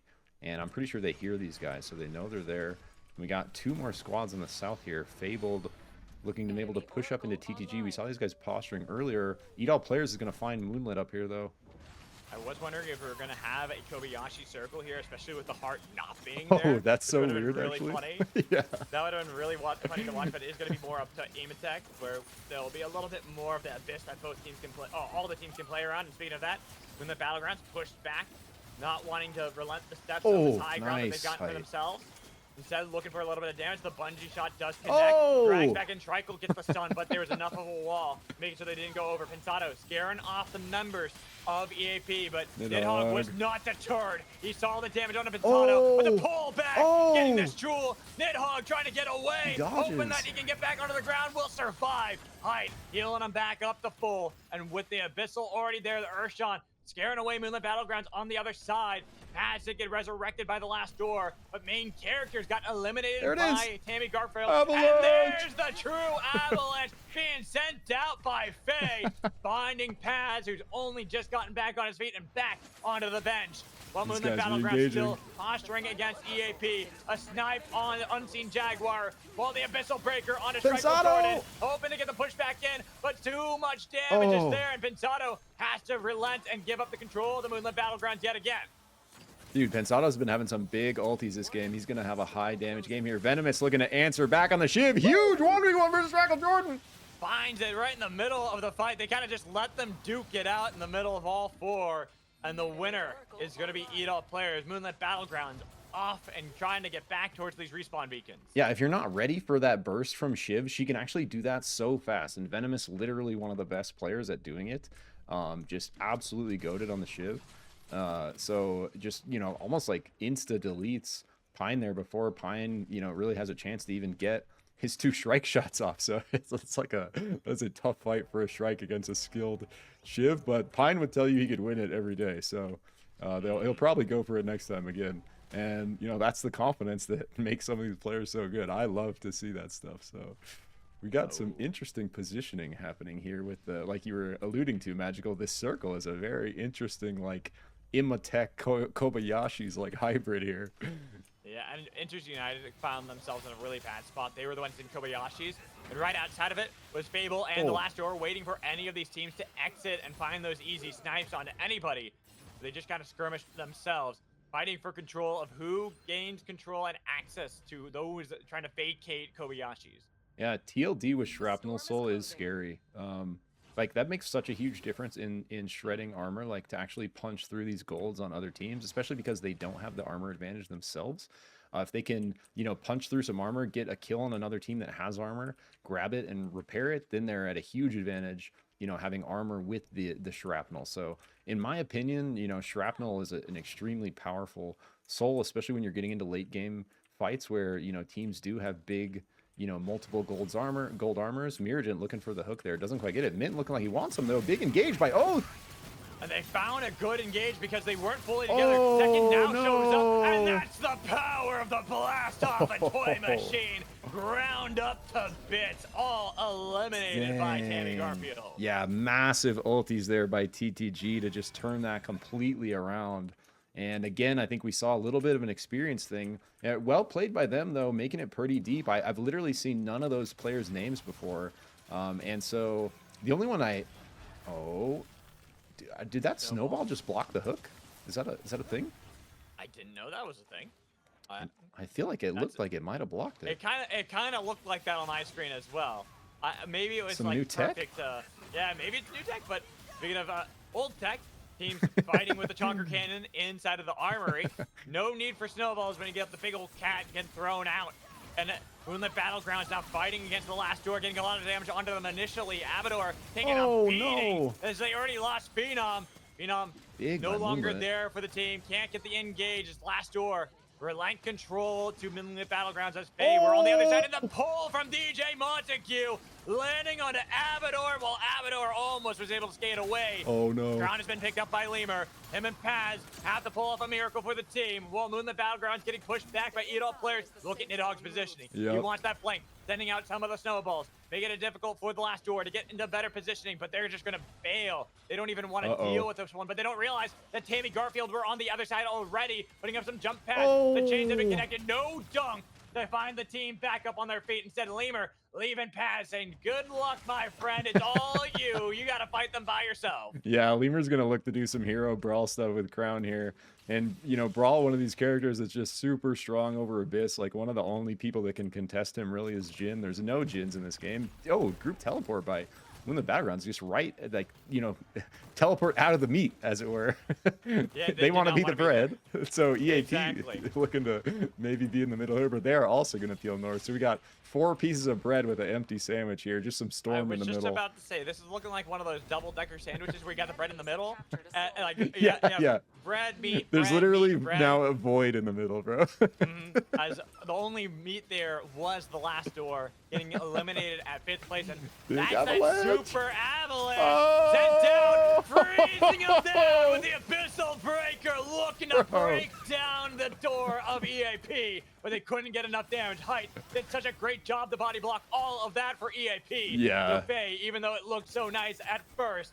No knocks had been confirmed just yet. Moonlit Battlegrounds see that Tammy Garfield are in a bad position. The emergency plan for sent out, while EAP are going to fight with Faye at the same time, hitting a lot of damage onto Wicca, but she is still there. While the damage with the Eye of the Storm, trying to find Nidhogg. Nidhogg's been cut away from the rest of the team, but he surges back, hitting towards EAP, but followed up by Afro. Afro, you got to be careful. 4 members now on top of you. God. Second wind to heal you back up. Nidhogg finally falls. The rest of Faye pushing EAP back, taking them down with the spikes. Height has worn the crown. Tammy Garfield won out against Moonlit Battlegrounds and eliminated another team. Well, nearly eliminated them. They're all the way down on the other side, trying to wear the crown themselves, while Height, the last Wicca. one for EAP, looking for the spikes. Who's going to get it? Height doing a great job of playing with the height and the all-terrain as they try to get away. So close, but finally will fall. Zekin blasts off into the back line on it to Faye, but it didn't connect onto anybody. 3 teams still stand. Dude, what a wild game, bro. So we got Crown with 2 down here on Moonlit still. TTG just push north and lock that in. They definitely have armor advantage here. Fable with 3. They're looking for the split, though. They see Healy's and Zekin out away from their team. They're not going to quite get a pick, while the other 2 on TTG finish off that team to the south. So we got a 4v3 here in the end. It's going to be a bloodbath. Faye, again, in the top 2.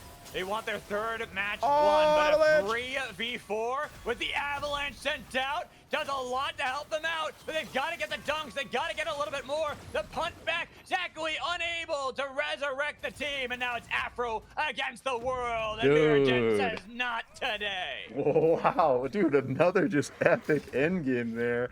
I love how, like, these teams are, everyone's like looking for violence for that practice. Like, no one's really content like just holding a position. Everyone's constantly like moving around, looking for better positioning, looking for those engages, looking for those opportunities. And like we've talked about it before, Magical, how important like aggression is in this game. And you know, some of these top squads like really show that sort of principle in action when we watch The Last Door, when we watch Eat All Players.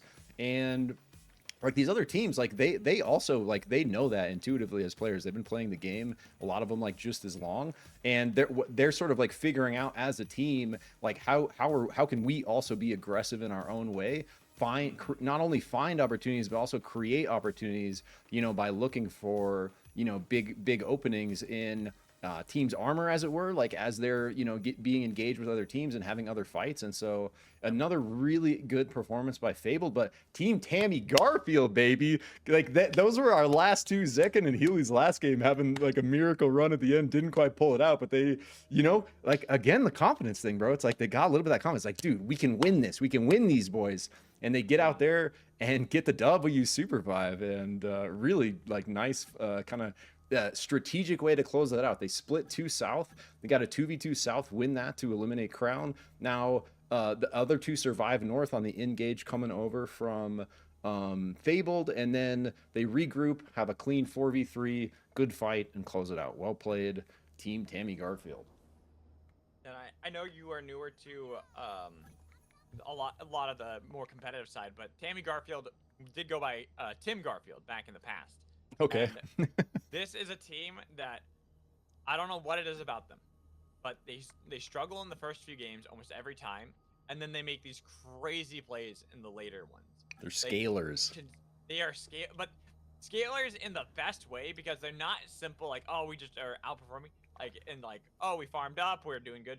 They just make these wild plays that you're like, all right, no way they win this one, no shot, and somehow they win it. Yeah. That is how they are. They play fast and loose, and they make things exciting. Yeah, and like I'm looking at, like, I know I've watched like 3 of these players quite a bit. Healy's is the only one I haven't seen much gameplay from, but Lunaris extremely skilled on Shiv, always looking for those big highlight plays, huge ultimates, and Miragen also an extremely skilled player coming over from, you know, similar types of games. And Zekken, like, you know, Zekken was around right when I first started playing. Like I remember seeing Zekken in playtests, like my very first playtest. And so, you know, these guys have the experience, not just from this game, but from other games. And I think we're seeing like a little bit more of them like meshing as a team here, even just within the day, you know? Agreed.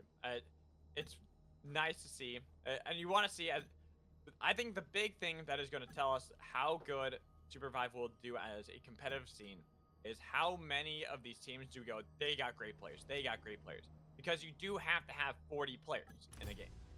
And so you don't want just 10 teams. If you have 10 teams, it's enough, sure. But realistically, you want it to be where there's like 20, 30 teams, which then you extrapolate that out. That's 80 to 120 players now that you're talking about. Saying we need that many players to be to make this an exciting esport. 100%. They can take part in different tournaments all over the place, and you're never sure which team is going to win because they're all so close and so good. Yeah, and I think, like, you know, after that kind of big marketing push with the Creator Cup and stuff that Theorycraft did right at the beginning, the numbers have come down a little bit, but a lot of that's due to... What's up? I said expected. Yeah, 100% expected. And a lot of that's due to other games, like, releasing at the same time. We got Marvel Rivals, we got Path of Exile 2, there's that whole, you know, relaunch of the WoW Classic with all the hardcore only thing stuff, so, like, a huge amount of other stuff going on. But what I was going to say with that is, like, you know, we've kind of evened out a little bit where the people that are left playing SUPERVIVE are like some chunk of the players that have been playing for a while combined with this group of new players that have played long enough to get the taste that we've all tasted. And it's like it seems to be like right around that like 100-hour mark, bro, where it's like once you've like sort of like played enough SUPERVIVE, you start to like realize how kind of deep and epic the whole thing is and how much like variation there is in the play. And when you really start to like know a champion, like a champion's your main, you really start to get a feel for their movement, everything they can do with their kit, and then you can start thinking about, you know, more like equipment and different build options and how that could synergize, and then powers on top of that. There's just like so much depth, bro. It's like almost on a completely other level. And so to your point about competitive play, like, I think it's basically inevitable that we're going to get more players exactly like you're talking about. And the more players we get, the more experience they get, the more opportunities everyone's going to have to be sort of creative with all these tools, you know? And, you know, it's just like, I really feel like there's so much untapped potential here still. Poor Height is stuck on the wall. Breaks all his armor at level 1. Unfortunate. Oh, they're fine with the gold. Kenneth takes it from him. If you look at what Storm we have, it is soul powers. And you look at the soulbound powers, Robber Raccoon, Capture Ball, Delicate X-Ray, Grappling Hook. That's a nice... What a wild set of soulbound powers. I was looking at that, I'm like, those are our power. Okay, this is a spicy start for a game. Yeah, great call out there. I didn't even see that. Really strong setup from them. I guess it's the same on everyone. So everyone has the same exact powers. So going to be an interesting look here. Multiple teams converging on MageBog. 4 VIPs.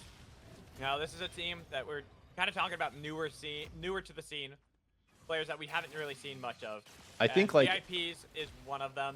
They have been struggling a lot, but sadly, sometimes when it comes to these scrims, when it comes to a newer team, you gotta go through hell and back. You have to learn how difficult it is in the first place, that it's not quite as simple as that these pro players make it look. Yeah, and like one of the things that's like not obvious about this game is how to play the level 1 and how important those early camps are. Like PvE is almost equally or even more important than PvP at level 1. Because if you can lock in those creep kills, you can get the level advantage. Another giant. They have it again? What? Wait, how did you find this again? Oh my god, there's so many snowballs. Run, Snowman, run. Get out of there. You don't want to fight that one. And Lemur even realizing that they didn't want that. It is hard to deal with Zakui already having that exotic avalanche for the team. Dude, did they figure out the secret? How do you target farm epic avalanche or exotic avalanche? Like maybe they have like some secret intel they're using too. But to my point earlier, like with you, this is like a good example. EAP, you know, is a team that does know this, but to the, you know, talking about like VIPs, when you're at a level disadvantage early, it's such a big deal because Oath is literally missing a full ability. And now he's going up against, you know, improving with their ultimate, these other two with all 3 of their abilities. And we were talking about like some characters are like actually not full characters until they get all their moves. And so TLD looking for violence down here on Fable. They do get Zakui. Looking pretty rough for TLD though. This is looking rough for Faye as well. Both teams pretty low. We've seen what can do this before. Getting a lot of damage. Avador trying to get away, but she says no way. Securing that knock and hoping to find somebody, but dude, Fabled is putting on a performance, bro. Oh, yeah, I'm watching Wicca. She wants it so bad. Yeah, she you're wanted right. to find the knock. Phenom. But she realized no gliders just yet. She's listening intently. Nope, she definitely heard that dash. Definitely heard that. But now she knows that he's going that way. How far do you chase though if you're Wicca? Do you chase to the ends of the earth, or do you let him go and melt out in the desert? This is the dangers of chasing, running into something like this though. A different fight, Enters United, finding a bunny in the desert. She'll skip away. A normal occurrence? Yeah, no, a pretty normal occurrence, but this bunny getting hunted down by the hounds of IU. I'm gonna peek a over lot here. more difficult. She'll survive too. Saw a fight breaking out over here in Magebog again, so Nutty back in the action. And I don't know where. So unfortunately, oh, they got for Phenom. Yeah. Yeah, we were talking about how they were running towards the desert. Well, there was a team there. That was Sammy Garfield. They had won the other battle. And EAP too are eliminated early. Oh. Wow. Who did that? That's like, it looks like it could have been that fight over. I'm trying to think where the fight was. Dang, I'm sad I missed that. Whoever did that, GG. Yeah, sorry I missed it. I'm doing my very best to drive in. It's so early. It's a very early fight for these teams. Yeah, and like teams like, you know, more experienced teams, like, yeah, like that's such a good point, bro. Like more experienced teams like the Last Door, like Eat All players, they're really good at peeling out a player when they need to get out, you know, and go res. But sometimes like the RNG on the map we were talking about earlier, where enemy teams are, what's going on, like all this kind of stuff can really affect like that person being able to successfully get out and get the res. So, you know, I don't know what happened to Eat All players, but that's basically what happened to Destroy All players there. And IU getting a little victory here over Fabled. We didn't see the beginning, but Flight of the Fox there on the chase, like you're saying, really nice. Like I think this might be the first kind of team fight we saw them win here, at least that I've been observing. They're scaling up a little bit, and this is what you want to see from these newer players. You learn from the chaos. You learn from these early games, and you just grow as a team. Some players will get a little tilted. They'll be a little upset. Man, you know, feels like we're just not doing good enough. And other teams realize, hey, you know, we're making these mistakes. This is how we can punish. This is how we can get back into the game. Yep. This is how we learn, is by making these mistakes and focusing on what they were so that we don't do them again. Classic party in Kobayashi's, bro. So everyone's kind of just hanging out. Looks like Healy's is going to get that res through. No one really there to do anything about it. We got main characters making their way up. Nutty's still way down on the right there. TTG gonna recover here. Oh, so Healy's actually steps off of this res, and they get the res down here. So 3 back down here at Heart, other Heart basically. I think that's a good call. Honestly, that's a safer one to get the respawn on.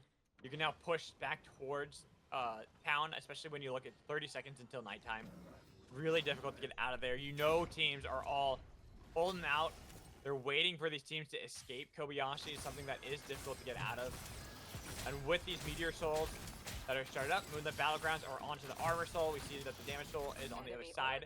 That could be taken by I didn't see which team I was trying to look to see Sorry, which team I'm like porting around a lot. Oh, There's main like a lot of characters, main split characters. action. I feel like my observing is like It's rough okay, this it also game. I takes- keep missing stuff and then takes- trying to catch it and then missing something else. It takes some time, and this is kind of what we were talking about. Why I think it would have been such a risky Yeah. revive inside of town. Yep. Is that you do it, and then where do you go? You're kind of pinchered. You're not getting out of that too easily. Main characters now pushing for control of the town. Well, Zenith did lose out on one member who got knocked, but IU are efficient, and they are looking to fight some more. Yeah, and we got something happened to Dolphy earlier, but she does get picked up. So it looks like Fable maybe up against main characters in Kobayashi's. Everyone hears this, though. They might collapse another massive avalanche.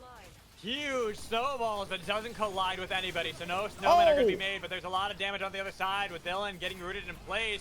Bay have to bail. The flight of the Firefox made it so that, hey, you don't have the fight anymore. IU now pushing up into the main characters. They need to land these hooks, especially when their shiv gets taken down like that. They got a lot of damage. big. And, oh, Lemur! Lemur, Dylan was able to do so much. Lemur's already got him so used to it. As now main characters are jumping onto IU. Machine doing a little bit of damage, but this poor Felix just not enough for the main characters. Playing well in town and right as day breaks. Yeah, classic brawl stuff. Well played by Dylan there. Big by the rest of the team, too, to follow up on everything. And so they're going to lock that one in. We are down to 7 squads. Got maybe more action in Kobayashi's, but it just turned to daytime. So people might... Rain play, maybe. Oh! Oh, look for the snipes. No snipes there. Improving. Getting a lot of damage onto Kura, but you're by yourself. Eye of the Storm has been popped, and same with Chilling Finale. Forcing Improving back into town, making it difficult for them to leave. Yeah, That's good gonna be a zoning big there. thing. They're just gonna have a hard time getting out of there. Yep, yep. Good zoning there by Celeste to kind of keep them, you know, reset that fight, let them peel back out. They don't want to take that after, you know, disadvantage early. So Moonlit Battlegrounds, pretty nice looking setup here with big hook by DJ. Oh, But no spike. Hat doing a good job of dashing away I in the was nick of time. barely. So close. That could have been big too. Getting the pick onto Aluna. Yeah. I've been really relying on that, kind of getting them pretty far in a lot of these games. But Moonlit Battlegrounds, that's not the focus here. It's main characters against Zenith. Notharius were trying to push them back over the void, but nothing really worked for them. Main characters were able to gain control, and only Spicy Marinara now survives for Zenith. Yeah, Improving doing big damage here on the Jewel this game. Just constantly pumping every time we look over to him. So got this posturing across this gap. I was going to say, I feel like DJ might be on like a little bit of latency or something because he's had several slams that, you know, are normally kind of locked in, guaranteed that people have slipped out of. But more action coming up. Main character's not done with Fable. Aiden on the back line is going to get pushed though. First one that fell and then traded back to Aiden. The tanks are both knocked. Trying to get the revive, but nobody's up just yet. Getting a lot of damage. And the trade, Fable, did not like that one. Aiden now spin dashing his way back, baby. And they got the knock onto Afro. They only have a lone Zeph that survives. That ain't gonna be too good for them if they don't find a crown or respawn soon. Yeah, and it's like there's so many teams left with the circle getting so small. Exactly, he's going to be in a really rough spot here. I want to see some legendary Ultra Avalanche action for the win here. Can he do it? No, unfortunate there. I think he thought he was in the skybox. He must have just gone because he got way up on that pad. So he thought he was safe to glide, but he does come right below it, right as Improving's lightning bolt. And like Jewel is literal like a hit scan autos for spiking. So it's like if a Jewel's anywhere within range, she can just shoot a little lightning bolt and hit you so fast. If she connects it, it's pretty hard to react to. And so unfortunate there. Down to 6 squads and another. I'm really loving the positioning of these final circles because we got, I love like big action out over Abyss and in like parts of the map that people maybe aren't like quite as familiar with because they're way off in the boonies like this, you know. And I want to see main characters when they utilize that avalanche. They have the exotic now. Actually, 2 exotics for Treadsy. So it could be very fun to watch. Because right now, the surviving members of Zenith no longer going to be the case. Getting knocked over the Abyss. Tammy Garfield making it. They can take out another team with the help of the main characters. The main characters in a bad spot, and they're hoping to find a better spot to look for the fight. Some of the snowballs have been sent out, but they haven't been able to get the knock. Improving Tries to go up into the air to dash away, but it's followed up by Tammy Garfield. There it is. The bungee shot helping a little bit, but they sent out the snowballs. Lunaris was not able to get into the back line just yet, hoping to dash while a lot of damage was eaten up by the tankier members of main characters. But unfortunately, same with Treadsy, not so tanky. They need to get those health packs back up if they want to get back on their feet for another fight. Yeah, and while that was happening, so Nutty does get taken out right there. While that was happening, Nutty was engaged in a fight with someone else, and we saw VIPs get a full res. They're just on the train. Oh my They've been god. on the train. I was like, Oh, where are Train these guys? Gaming! I saw the res go off. That's gaming But, right there. I feel like they only have a little bit of time left until that train's That gone. box, yeah, where's the... They got to get off right here. That's like their only I don't shot. know if it gets there. I think it gets to Kobayashi's, and I think it falls off. And I don't know if they have enough time. Let me That's take a going to look be at them. fun to see. We've had this happen before. We've had this happen once Yeah, before. look, you can Zenith- see the shield dying, dude. Mm-hmm. Uh-oh. It's taking a lot. They don't even get to Kobos. They're just gonna die down here. I gotta try to keep looking at their health here. Well, we don't have Yeah. anything going on. I'm just waiting. I'm waiting for it. There it is, bro. It's happening. There it It's is. happening. I told you. I'm like, there's no way they get out of this one. Disaster. VIP's 9. You make it out in 4th. The train gaming was attempted. So this- Valiantly tried. dude, But there they go. I love the thought though. Well played, VIPs. Now you guys know this is the experience thing again. Now you guys know night 4 into day 5. That's when the shield's blowing out. So next time they won't make that mistake. But you know, They got 4th out of it. You gotta take that. yeah, and like well played for the thought and the strategy, and like I love to see that kind of stuff, especially from newer teams. So TTG Double posturing grappling hook. Look against at that from Aiden. Double grappling hook. I kind oh, of like this. yeah. I'm waiting to see. Dude, how he's Aiden's so gonna good at use using that. grappling hook, bro. I don't know what he does, but Aiden will get more momentum out of this power than anyone I've ever seen. Like he'll just launch himself like across the entire map somehow with it, and with 2 of them That's on why I'm Oath. so excited about it. Just seeing that as Tammy Garfield wanted to push up onto the shot. Abyssal Breaker sent out, but going a little bit wide. Moonlit though, They don't have looking. Treadsy just yet. Nice dash away. Moonlit Battlegrounds have found the angle, and Lunaris is the first casualty for the team. But now, main characters, that grappling hook we were talking about by Aiden, a little bit too far though. He actually went further than I think he even wanted, so he took a lot of damage for it. While Moonlit Battlegrounds gaining control of the beacon. But once DJ Montague's taken out, they've lost said control, and they're the ones pushed back. Snipe out of nowhere by Treadsy. Takes out Schreickeldord and jumping right on top of him as well. To the eye of the storm, looking for Unseen Jaguar. And they're pulling him back in over the abyss. Doing the best job to get these stuns to land, but Zeph, he's tricky to find. Riding the wind like a bull, but he has got only so much time left before he is going to be knocked out of this one, unless he can find a miracle spike. But so many players are there, and they're making it hard, even with the elevation. But Unseen Jaguar eventually had to play into them, and there goes Moonlit Battleground. Yeah.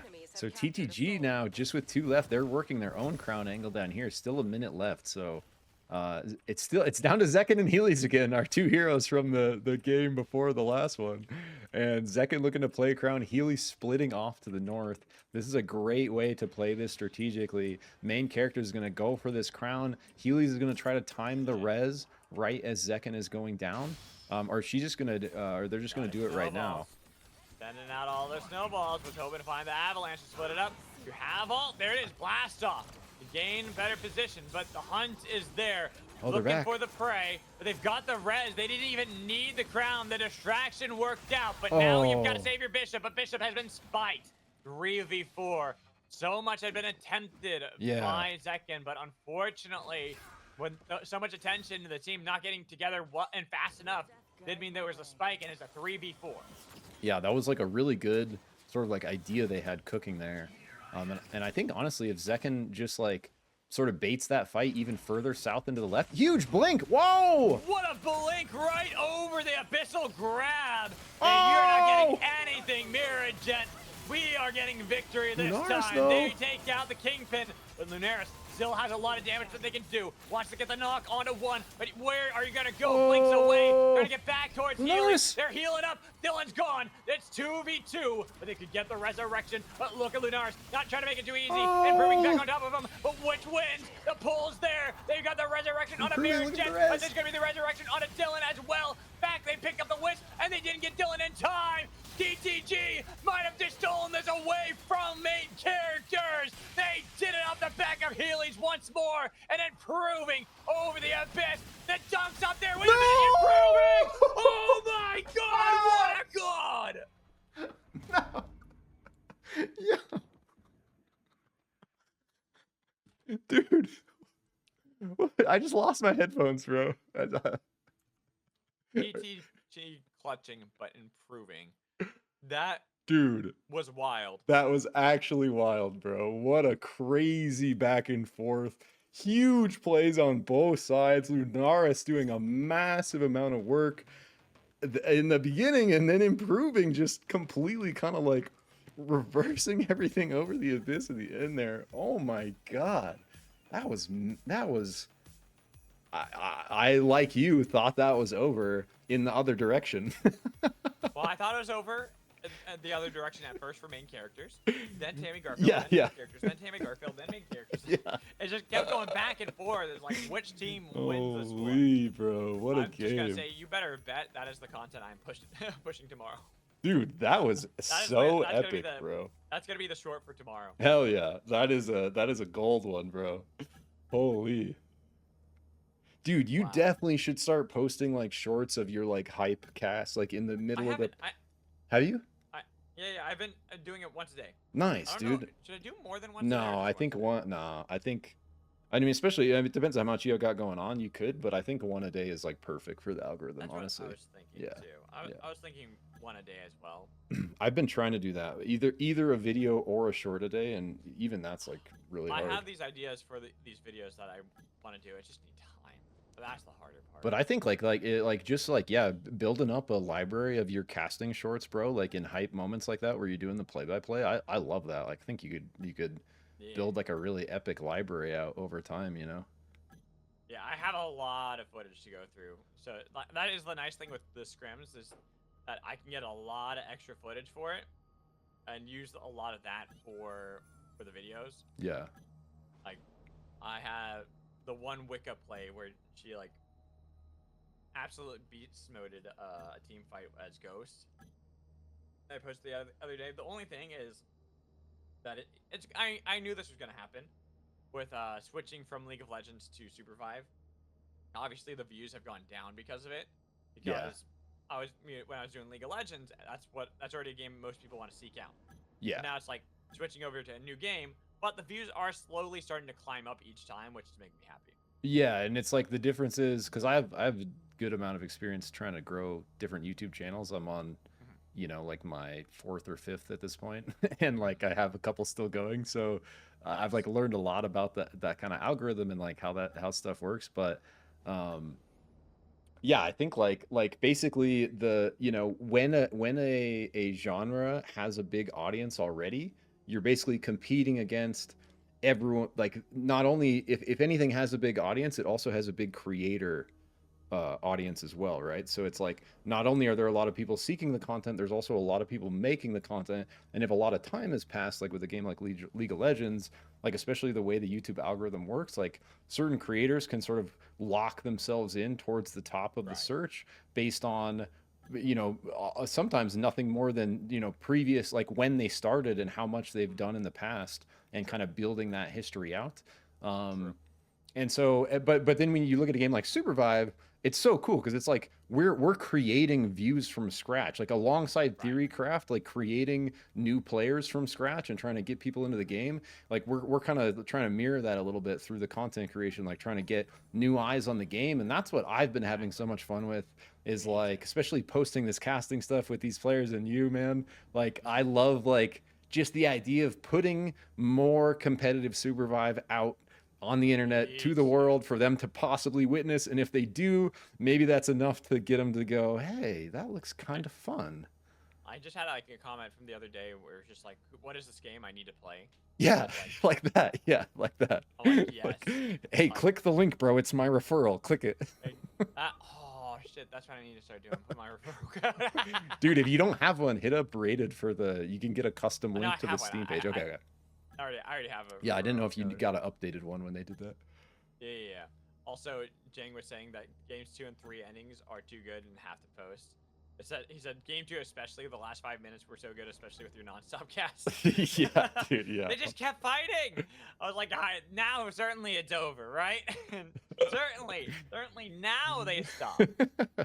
That's been an epic day, dude. It was some really good games, and I love the variation in the final teams, bro. It's not like, you know, a couple of them that we've done before. It's like, you know, we see the same teams, TLD, EAP, like coming out on top, and it's just been total like upset today, like team after team kind of proving themselves you know, more than normal, and so it's really cool to see. Like it's been such an exciting day of games. I like seeing this growth, and this is why I want to see more. The more players I see, the better. It means that we're just getting more attention from newer players who are like, hey, that sounds cool, even if they don't do well at first. That's the whole thing. It's practice for a reason. Yep. No one's perfect at their very first go at something. It takes a lot of dedication. It takes a lot of time. Especially this game, bro. Especially this game. Yeah, it's so deep. So, it's funny with this game. I consider it, compared to a lot of other MOBAs, actually a very easy to enter barrier for a game.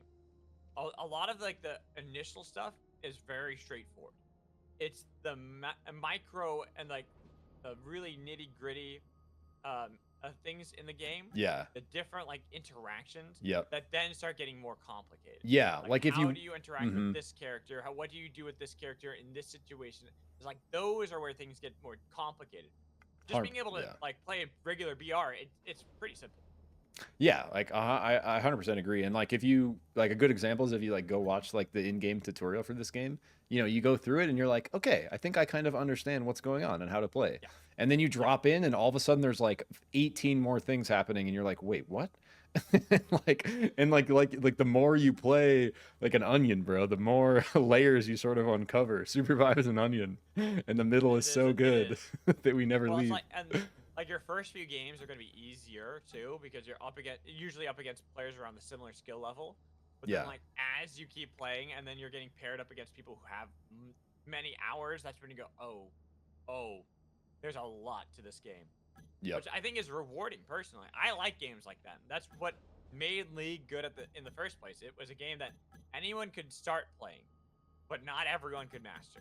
Yeah, and I think like the more new players that start playing, like we had this sort of interesting experience happen when they went into open beta where there was this group of players that had been playtesting for a long time, and then there was a group of players that just got their hands in the game for the first time, and then there was a group of players somewhere in the middle where maybe they, you know, caught like the first couple playtests after the NDA lifted, and so a big like mix of experience ranges. But I think what's, you know, maybe happening to some people is the more players we get, like you're saying, Magical, like the more kind of like lobbies that'll be created that are like equal elo, and then like lower ranked players like at Silver won't be getting like queued into games with Lemur, and you know, like I think that's the kind of stuff that will like turn people off sometimes, where it's like they're in Silver 2 and there's just like, you know, maybe like because of queue times or whatever, they get put into the game with some like legend players, and you know, there's just such a vast like experience and skill difference there that, you know, that's not fun. If you know, a brand new Silver player is having to fight Lemur, that's not going to be a good time for them.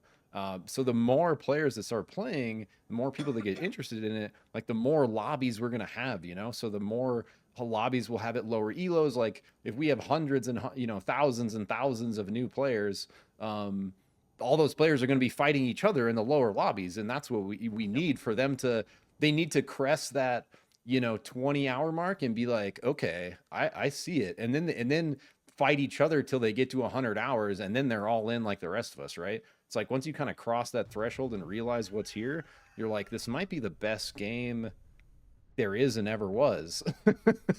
Genuinely, I have not had this much fun in a game. Dude, I'm like right there with you, bro. Like especially a PvP game, it's like, right, it's pretty legendary. So like even in its short lifetime. kind of person unless it's the league, and like I'm kind of the same way actually. Now this game is definitely going to take over a lot of my attention. But look at that drop. That is very southernly.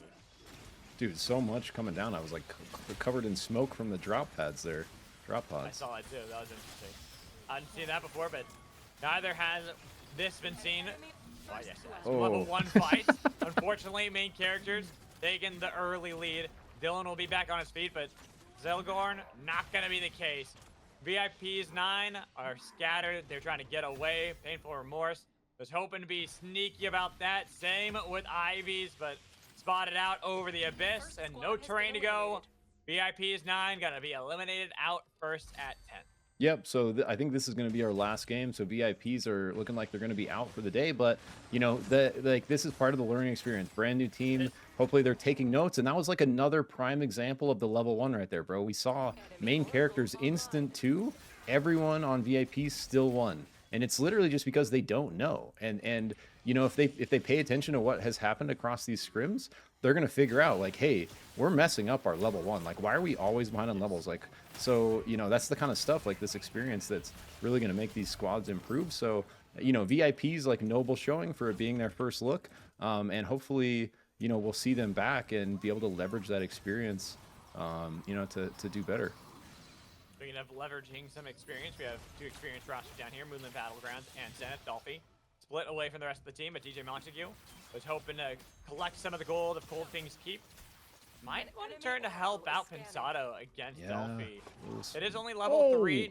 No hook. Very close. DJ Montague was able Look at these health bars, bro. Landed that would have been big, but now that Zenith have regrouped, they've split apart. Unseen Jaguar is on the other side. They make a call to get rid of the Zeph. Might want to then turn their attention on a Strikehold Joiner. Mine could be the target, but another pull. Big. There it is from DJ Montague. Taking it, so it's now going to be hard for Zenith to get out of this one. They try to pick up Dolphy to get the resurrection off. With how they are now playing, Pensado playing aggressively. They don't want to let this be too easily. Dolphy's not back up just yet. They got to stay on it, and that dunk on the other side. Pulling in both the Wisps at the same time to make sure they can confirm those knocks. And this is looking like it might be your catacomb here for Zenith. No way to go. A nice snipe there from Spicy Marinara. But the hail of arrows will take down Spicy. Kura taking a long way away. And we are not out of this one just yet, but it's going to be a long time before we feel comfortable again. Yeah, and can't ever count Spicy out. He's good. I mean, Celeste is good, but Spicy's been getting pretty good at sniping those picks on the way out. Coming up to Eat All Players versus DLD, a classic showdown between 2 of our top teams. Paz is down. He's looking to roll back to Abador. But EAP's looking a little chunked. Abador going off the laser. They're not going to get the res on Paz, though. Oh, big Phenom's nade. not even playing. Look at what Phenom's playing. Oh, he's on playing, Myth. Old school. Playing Myth, not going for their normal style. It seems that they are trying to change up their style. It is Scrims after all. You might as well try something a little bit new, but it seems that it is struggling for them at the moment. Some of the snowballs have been sent out by Faye. Not going to get the lockdown onto any target. Main characters now pushing, looking for Zachary. Nice but Zachary healing up, waiting for the dashes in. Spin dash to find the flank angle, but shields have been broken on both sides. Faye now cutting back to Eat All Players. The Eat All Players are controlling the territory and inside of the storm. Faye now scatter. They got to get away. Main characters, they got to push into Eat All Players while we see that Inters United are playing a 5th party in this situation, but not making it too easy, as we saw on the kill feed. Oh, yeah. Kura got chased down by the last door. I think it was more of an accidental find for the team on that one. Yeah, yeah. That was like a pretty wild fight for Fabled there. They were like, you know, they made the call. They were kind of in the middle of 2. They were like, guys, screw main characters. Let's push north into EAP, try to get out of this, you know, this middle of this sandwich. And then while the storm's coming in, and I think because like more parties were looking, like you were saying, like IU coming in from the side, it gave them the distraction they needed to kind of just go into the storm and peel all the way out. But big combo there by main characters to just delete the engage in a 2v4 against IU.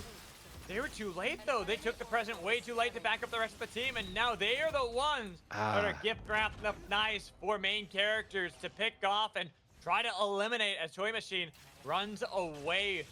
Getting a lot of distance from Dylan, but Dylan's not done, especially with the last door there. It could be another team out. But it's Dylan who's going to be the one that falls. Toy Machine on the other side, over the jet streams, under the waterfall. Main character's getting the attention away, though. Forced to use the Eye of the Storm to get to safety, while the other members are getting chased down by EAP. Nidhogg on Ghost this time around. Okay. Got to see that how much he's able to lay down fire with Dylan confirmed and execute. Yeah, we see quite a bit of mix-up, actually, like you mentioned with TLD. They're going like full range squad, and these are comfort picks. Like Lemur, Celeste, probably his most played still out of anyone. Phenom, when I first started watching, was playing a crap ton of Myth. And so I'm sure this is like, he's still very comfortable on this Hunter. So almost like going back to like comfort picks, but it's such a interesting comp. It's full ranged pump with a Zeph to hold him down. And so we will see how that ends up working out for them. But on that same point, Nidhogg switching over to the Ghost. So, you know, teams giving a comp a little bit of a different look here. And that's something we don't see very much Magical right now that I think we'll start seeing as this game evolves, is how comp changes throughout matches. You know, how, like, just like in, you know, different games where composition is like important, like it's like that evolution of what's good and why, and then counterplaying that with new picks is like such a deep thing in itself that it almost hasn't even like started in SUPERVIVE yet, you know? Right. I think that's when you have more hunters available. You have many more strategies that are going to be unlocked for teams as they have truly different compositions they can draft for themselves. But we look over to Ion Acres. A lot of solos have been thrown out. Looking for the knock. Do find Revere as the rest of IU now in a horrible spot. Split up yet again with the last door. Don't really focus on them. Instead, they're looking for EAP. They want to devour their competition. Kenneth split from the team. Present launch. These presents. Yeah, I'm looking at that. Whee! He's got the doubles there. Both him and Lemur are hunting for Kenneth. Looking to take out this Zeph, but the hail of arrows barely out of range. Yeah, Kenneth, just a great player mechanically. Top BAPAT players come over to SUPERVIVE and very quickly ascended their ranks to a dominant player here on one of the top squads now. With Nidhogg and crew. Big ult by Jaguar there. Well played. Dylan's going to try to push in and contest, get the res, but he's going to get deleted. Oh, he ults it. Very nice ult. Oh, barely survives, but it was still going to be this 3v3 that both teams now have to look at. And which one do you want to start off? Aiden trying to be the first one. Gets spiked! Unfortunate for himself. And DJ Montague barely not getting the grab. Main characters now wearing the crown as they glide their way away, and Moonlit Battlegrounds forfeit that, saying it's not worth the chase. Yeah, DJ going off on the Kingpin this game. Couple monster hooks early to win him that first fight. Big spike there on Aiden, like forcing him to do something out over the abyss by just being right on top of him with Kingpin threatening the slam. And EAP continuing to look north here, looking for a spike of their own. Is Nidhogg? He does get it on Zekin, so... Yes. Ghost just spraying at you like that, like if you're in a situation where you have to glide, like no dash or anything, like it's really hard to avoid a Ghost spike if he's just spraying at you. Coming back to these guys over here. Moonlit, did they get the most wanted to proc? I think they just got the... Oh, they got the boat beacon? Gotcha. Yeah, I think they just got boat beacon.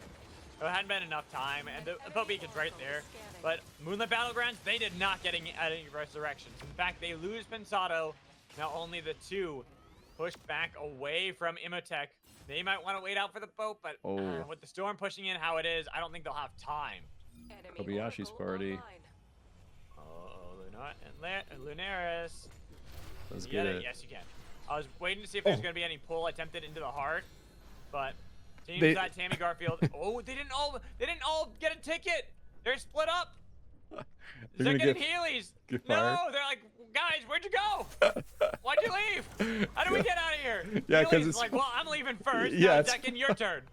5 seconds till night. Second's like, oh boy, this might be rough. Yeah. Bye. You tried, but there's not much you can do there. I'll get him back on the train. Oh, action up here. EAP just continuing the violence. Holy. Up against Faye. They started off the day really strong, but as it's been continuing, has been getting a little bit rougher. So they'd like to end the day strong too. Look for the knock on the height and get the punch over the abyss to make sure they get the spike. Afro still alive, healed up for now. Has the static already proc. Was looking for Nidhogg, but Nidhogg kites back with the rest of his team as they were now wearing the crown. Fable still pushing up. Dunmere was looking for the back line, looking for Nidhogg, but healed up enough. And they got to be careful because Nutty is still pushing. They're looking to see if they can get the flank on a Fable. Nidhogg doing a lot of damage, but they jump with the resets from Afro and want to get that knock to take him out. While Nutty now show up at the end of the day. The snowballs have been thrown out and they're looking for the root. Not going to be able to connect, but more snowballs are on the other side. Trying to get up the retreat. The damage from Wicca to push them back, but you got to be careful if they got enough from the shotgun blast onto Wicca. They turn their attention onto her. She's going to be the first casualty for Faye. The rest of the team hoping to resurrect her, bring it back in the fight, but Krilla not making it too easy, and they are stuck over this bridge. Low health point for Fable. Nutty almost got them. Afro gone, and Dakoi, the last one. Nutty take victory. Nutty, true to their name. Excellently played fight there. Get the dub against Fable, our winner of the first 2 matches. But main characters wants to bring it right back to him. Aiden with a huge ult there to start it at a 4v3. But Nutty returns. It looks like they are going to just maybe be able to run. Oh, no. Might be out of there. So Nutty does peel, but they run right into... Oh. Ooh. It could have been bad. Unfortunate for Nutty, they win the battle, but when it comes to SUPERVIVE, you always have to fear the inevitable team flank. They hear the gunshots, they know that a battle was on one side, and now they are looking for you. Tammy Garfield found 2 stragglers of Nutty split away from the rest of the team. And how do you get out of this one? Blast off, looking for the pull, and unfortunately, the Oak Dash sacrificed Ham for it. Yeah. Good look there, but not quite. Doesn't quite go through. Moonlit coming up out of Kobayashi's. We got another really cool circle. I really like this spot, part of the map. We had another end game almost in this same spot, just a little bit to the left of Kobayashi's. But lots of Abyss to play around. Everyone's going to be looking to hold their island. So TLD does get a pick onto DJ there. And IU's just going to go right into the middle of TLD there. Very far, but curious play there. I do believe. I think he was running from someone else. I literally don't even think he knew he was there. But they're going to get the res right here. So nice res by, I think it was the Shiv that got that. Mint there. Yeah, and now they're back on the field. Mint is using the elevation trying to get away, but second was playing it a little bit better. So they got the knock. Lunaris getting a lot of damage, but here's the slump wave doing a lot of damage, and now over the abyss. IU, you just got back up on your feet, but it doesn't seem that this is going to be your battle to win with a dunk to end Innsters United. Yeah, that was a monster Kingpin ult by Miragent there. Just did so much damage. And if you're not familiar with Kingpin, if he shoots you in the back, he has backstab damage. So Miragent just massive double ult to the rear ends of those other 2 people there and just chunked them huge, and then follows with a slam finish. Ends up taking out IU. Another brand new team. Excellent effort by IU. Just want to shout out our new teams getting in the mix here. Having a pretty good showing for their first competitive SUPERVIVE matches. So. Pensado was trying to hold the ground for the team. Unfortunately, did get spiked there by Treadsy. Now, main characters see the battle up against the last door. They pop the Eye of the Storm, but that's going to be a chilling finale to deny that engage. They've got a Frozen on 1. The snowballs have been sent out. A lot of damage on improving, but should be able to heal up back to daytime in Kobayashi's. They're box resing. See that there's a crown. Yeah, they're going to just easily box res. Not really a way to stop them, but I'm surprised they didn't pick up the crown. Oh, they already got the res for TLD. That's why. Yeah, then that TLD just like split a couple south there and they regroup, so they're all back together. We might look for round 2 here. Some having a Moonlit. They're looking just down to 2. I wonder what they're probably positioning around this crown or this beacon, just kind of waiting to see where everyone else goes. So they can get into town, and we are getting later into the day where players can actually fight against the town guards a lot more reliably. So yeah, just gonna go grab the crown and get out. Nice phase That's what I lock. thought the play would. I thought that was gonna be the play from Pine.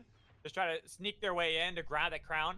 We haven't seen too many crazy crown plays today. We've only seen really the one. Yeah, true. And I'm surprised by that. Usually we have like 2 or 3 of those in a day. Yeah, I think we're seeing more teams focus it. it maybe, you know, like we were talking about the evolution of strategy. Maybe more teams are playing around seeing the crown on the map and going for that, you know, rather than letting it time out or letting it, you know, chasing them out over Abyss or anything like that. So we got a big powers on TLD here. Look at these exotics, bro. Ooh, yeah. Heart, They've gotten frog themselves in a jump, real good like spot. Icarus, super GA. I just wish that they had the super avalanche. That would be nice. Big slam! Well, main Oh! characters looking for a big slam with that nice abyssal breaker. That's a pretty big Yep. slam, but a nice second win. We'll give them a second chance at this fight, trying to chip at the health bars. It's taking a long time to get through that shield. There's the chilling finale, the engage, but everyone scatters. Down on the bot side, improving, cut away from the rest of the team. So last door, trying to take out these members, but you gotta be careful. The dual flank on a pass. Zach has been charged, and he's looking to take down the support. But the defense from Phenom not helping out the support. It's improving. He was able to take him down. Now he kites away back to the team. Abador getting a little bit of damage, but guess what? Michael Jordan is here on the other side. They've got the team back up, and they can start fighting. They can start pushing back onto the main characters or the last door. Drenzy still inside of Kobayashi will falter, and only now having him himself for main characters. They have to be careful on how they want to play this. Moonlit Battlegrounds in the last door. That damage on Dang, Zeph v Zeph. Sniping down that Zeph. There's a lot more than people realize. Yeah, that was nice by Jaguar there, but they're just gonna pull Paz right back up, so not a huge deal there. But we do have main characters kind of looking for the re-engage potentially after they get the quick res. And so they are right back in it. Improving's just been having a monster day, dude. I've been watching him just pump. Every time we go to main characters, Improving's just pumping on the Jewel.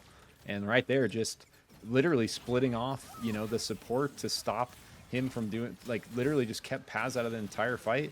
And Phenom was trying to peel for him, but just couldn't do enough because Improving's Jewel. And just, you know, iframing and doing Jewel stuff. And does successfully take out. And there's just something I'm talking about, another kill for Improving on Krillo. Yeah, down south, they were able to find the lone straggler of Nutty. And now 4 teams remain here, Zik. We have 2 teams squaring up on the northern part. Moonlit Battleground, last door. We have Tammy Garfield over there on the eastern quadrant and all the way south. Now engaging onto Tammy is going to be the main characters in shop. Trying to push them over the abyss and find some of these spikes. While Zekin was able to kite away. Miragen taking a lot of the attention. Main characters have split them up completely. They get it really hard to look for who to start the fight onto. Dylan getting pulled, taking out the damage dealer is going to be big for Tammy Garfield, forcing main characters back over to the ice. Yeah, that was like a really well played fight there. These guys are just posturing up, and I think like TLD's comfortable just kind of holding this island. This is looking like a good island for endgame circle. They got an extra crown here if they need it, and so I think they're just kind of comfortable here, waiting for anyone to try to push them, ride their power and armor advantage. I think if we look at kind of the setup for everyone, I think you know, the sort of, I mean, it's pretty close. I'm not gonna lie. We got 2 golds and a blue, kind of broken over here, but pretty good powers. But I think TLD has the slight advantage when we look at total armor and the powers they're rocking, but should be a very close, spicy fight. And main characters looking to play Bush, but Pillar instead. They're hoping to see if they can steal away the crown. Be like, where is it? Where did that crown go? If you look, it was right where the last two were, but they teleported it down south. Oh, they got it did. even I missed further that. away. Dude, good eye, bro. Yeah, they got even further away. So now it's even harder for main characters to get to. Moonlit Battlegrounds now strike. See the 2 members of the main characters. They want this fight when they don't have the crown and can't get that all-important spike to get the team back up. Yeah, Aiden looking to wings across, just like kind of get some intel maybe on what the hell's going on here. He's got double wings, so Zekin's not going to want to let that happen. He rockets in, but Aiden, oh, the storm. Ooh, Aiden trying to heal back up, pushing him back. Very rough spot, and he's punched it back, and there they go. As it was at the other elimination too, main characters are gone. But the fact that so much attention from Garfield had been put south, now they find themselves collapsed on by both teams. Here's the last door. Second gonna be the first target. Engage has been gone, but Healy's trying to get the resurrection off the time. Monster lemur ult. Does find it, and now they gotta be careful. How do you get out of this one? That bunny's got nowhere to go. Spiked over the abyss. As only 2 teams remain. The last door. Moonlit Battlegrounds. These snipes. The first on to the base. And now they've got 1 more with only Pine now remaining. The last door looking to close out the day with their first win of the day. But Pine, your Shrikle Jordan, you gotta be a legend for the team. The Storm almost got past. Got really close on that one. 1 minute and 45 remain. And how can you survive for that long?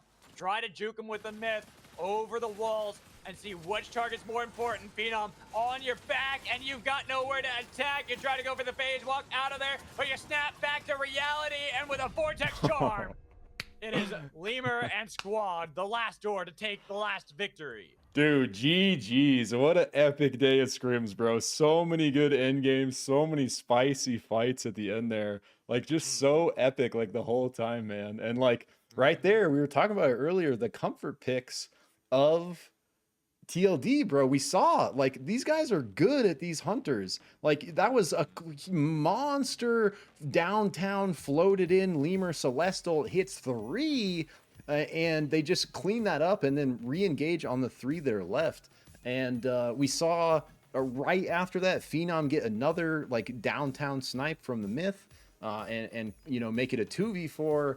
And then Lemur re-ults in again on the last 2, forces him off the boat, cleans it up at the end there. So TLD, you know, kind of making a little bit of a statement there saying, hey, you know, we're still the best team, guys. We're just messing around maybe a little bit.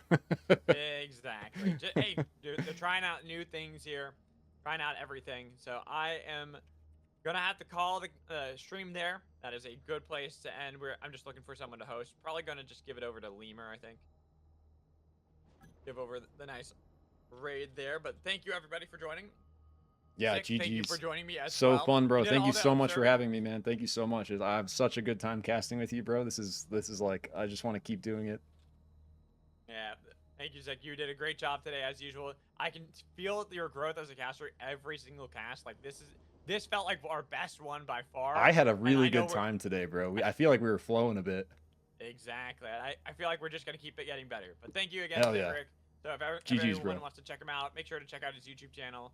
And for now, let's go raid Lemur. So and also Lunaris, yes. I can't wait to watch this later. I'm gonna have it published right after this, so don't worry. We'll get it all. I'll have it published on Twitch, and then Zikrik is gonna publish it on YouTube. So, all right, peace out, everybody. Peace.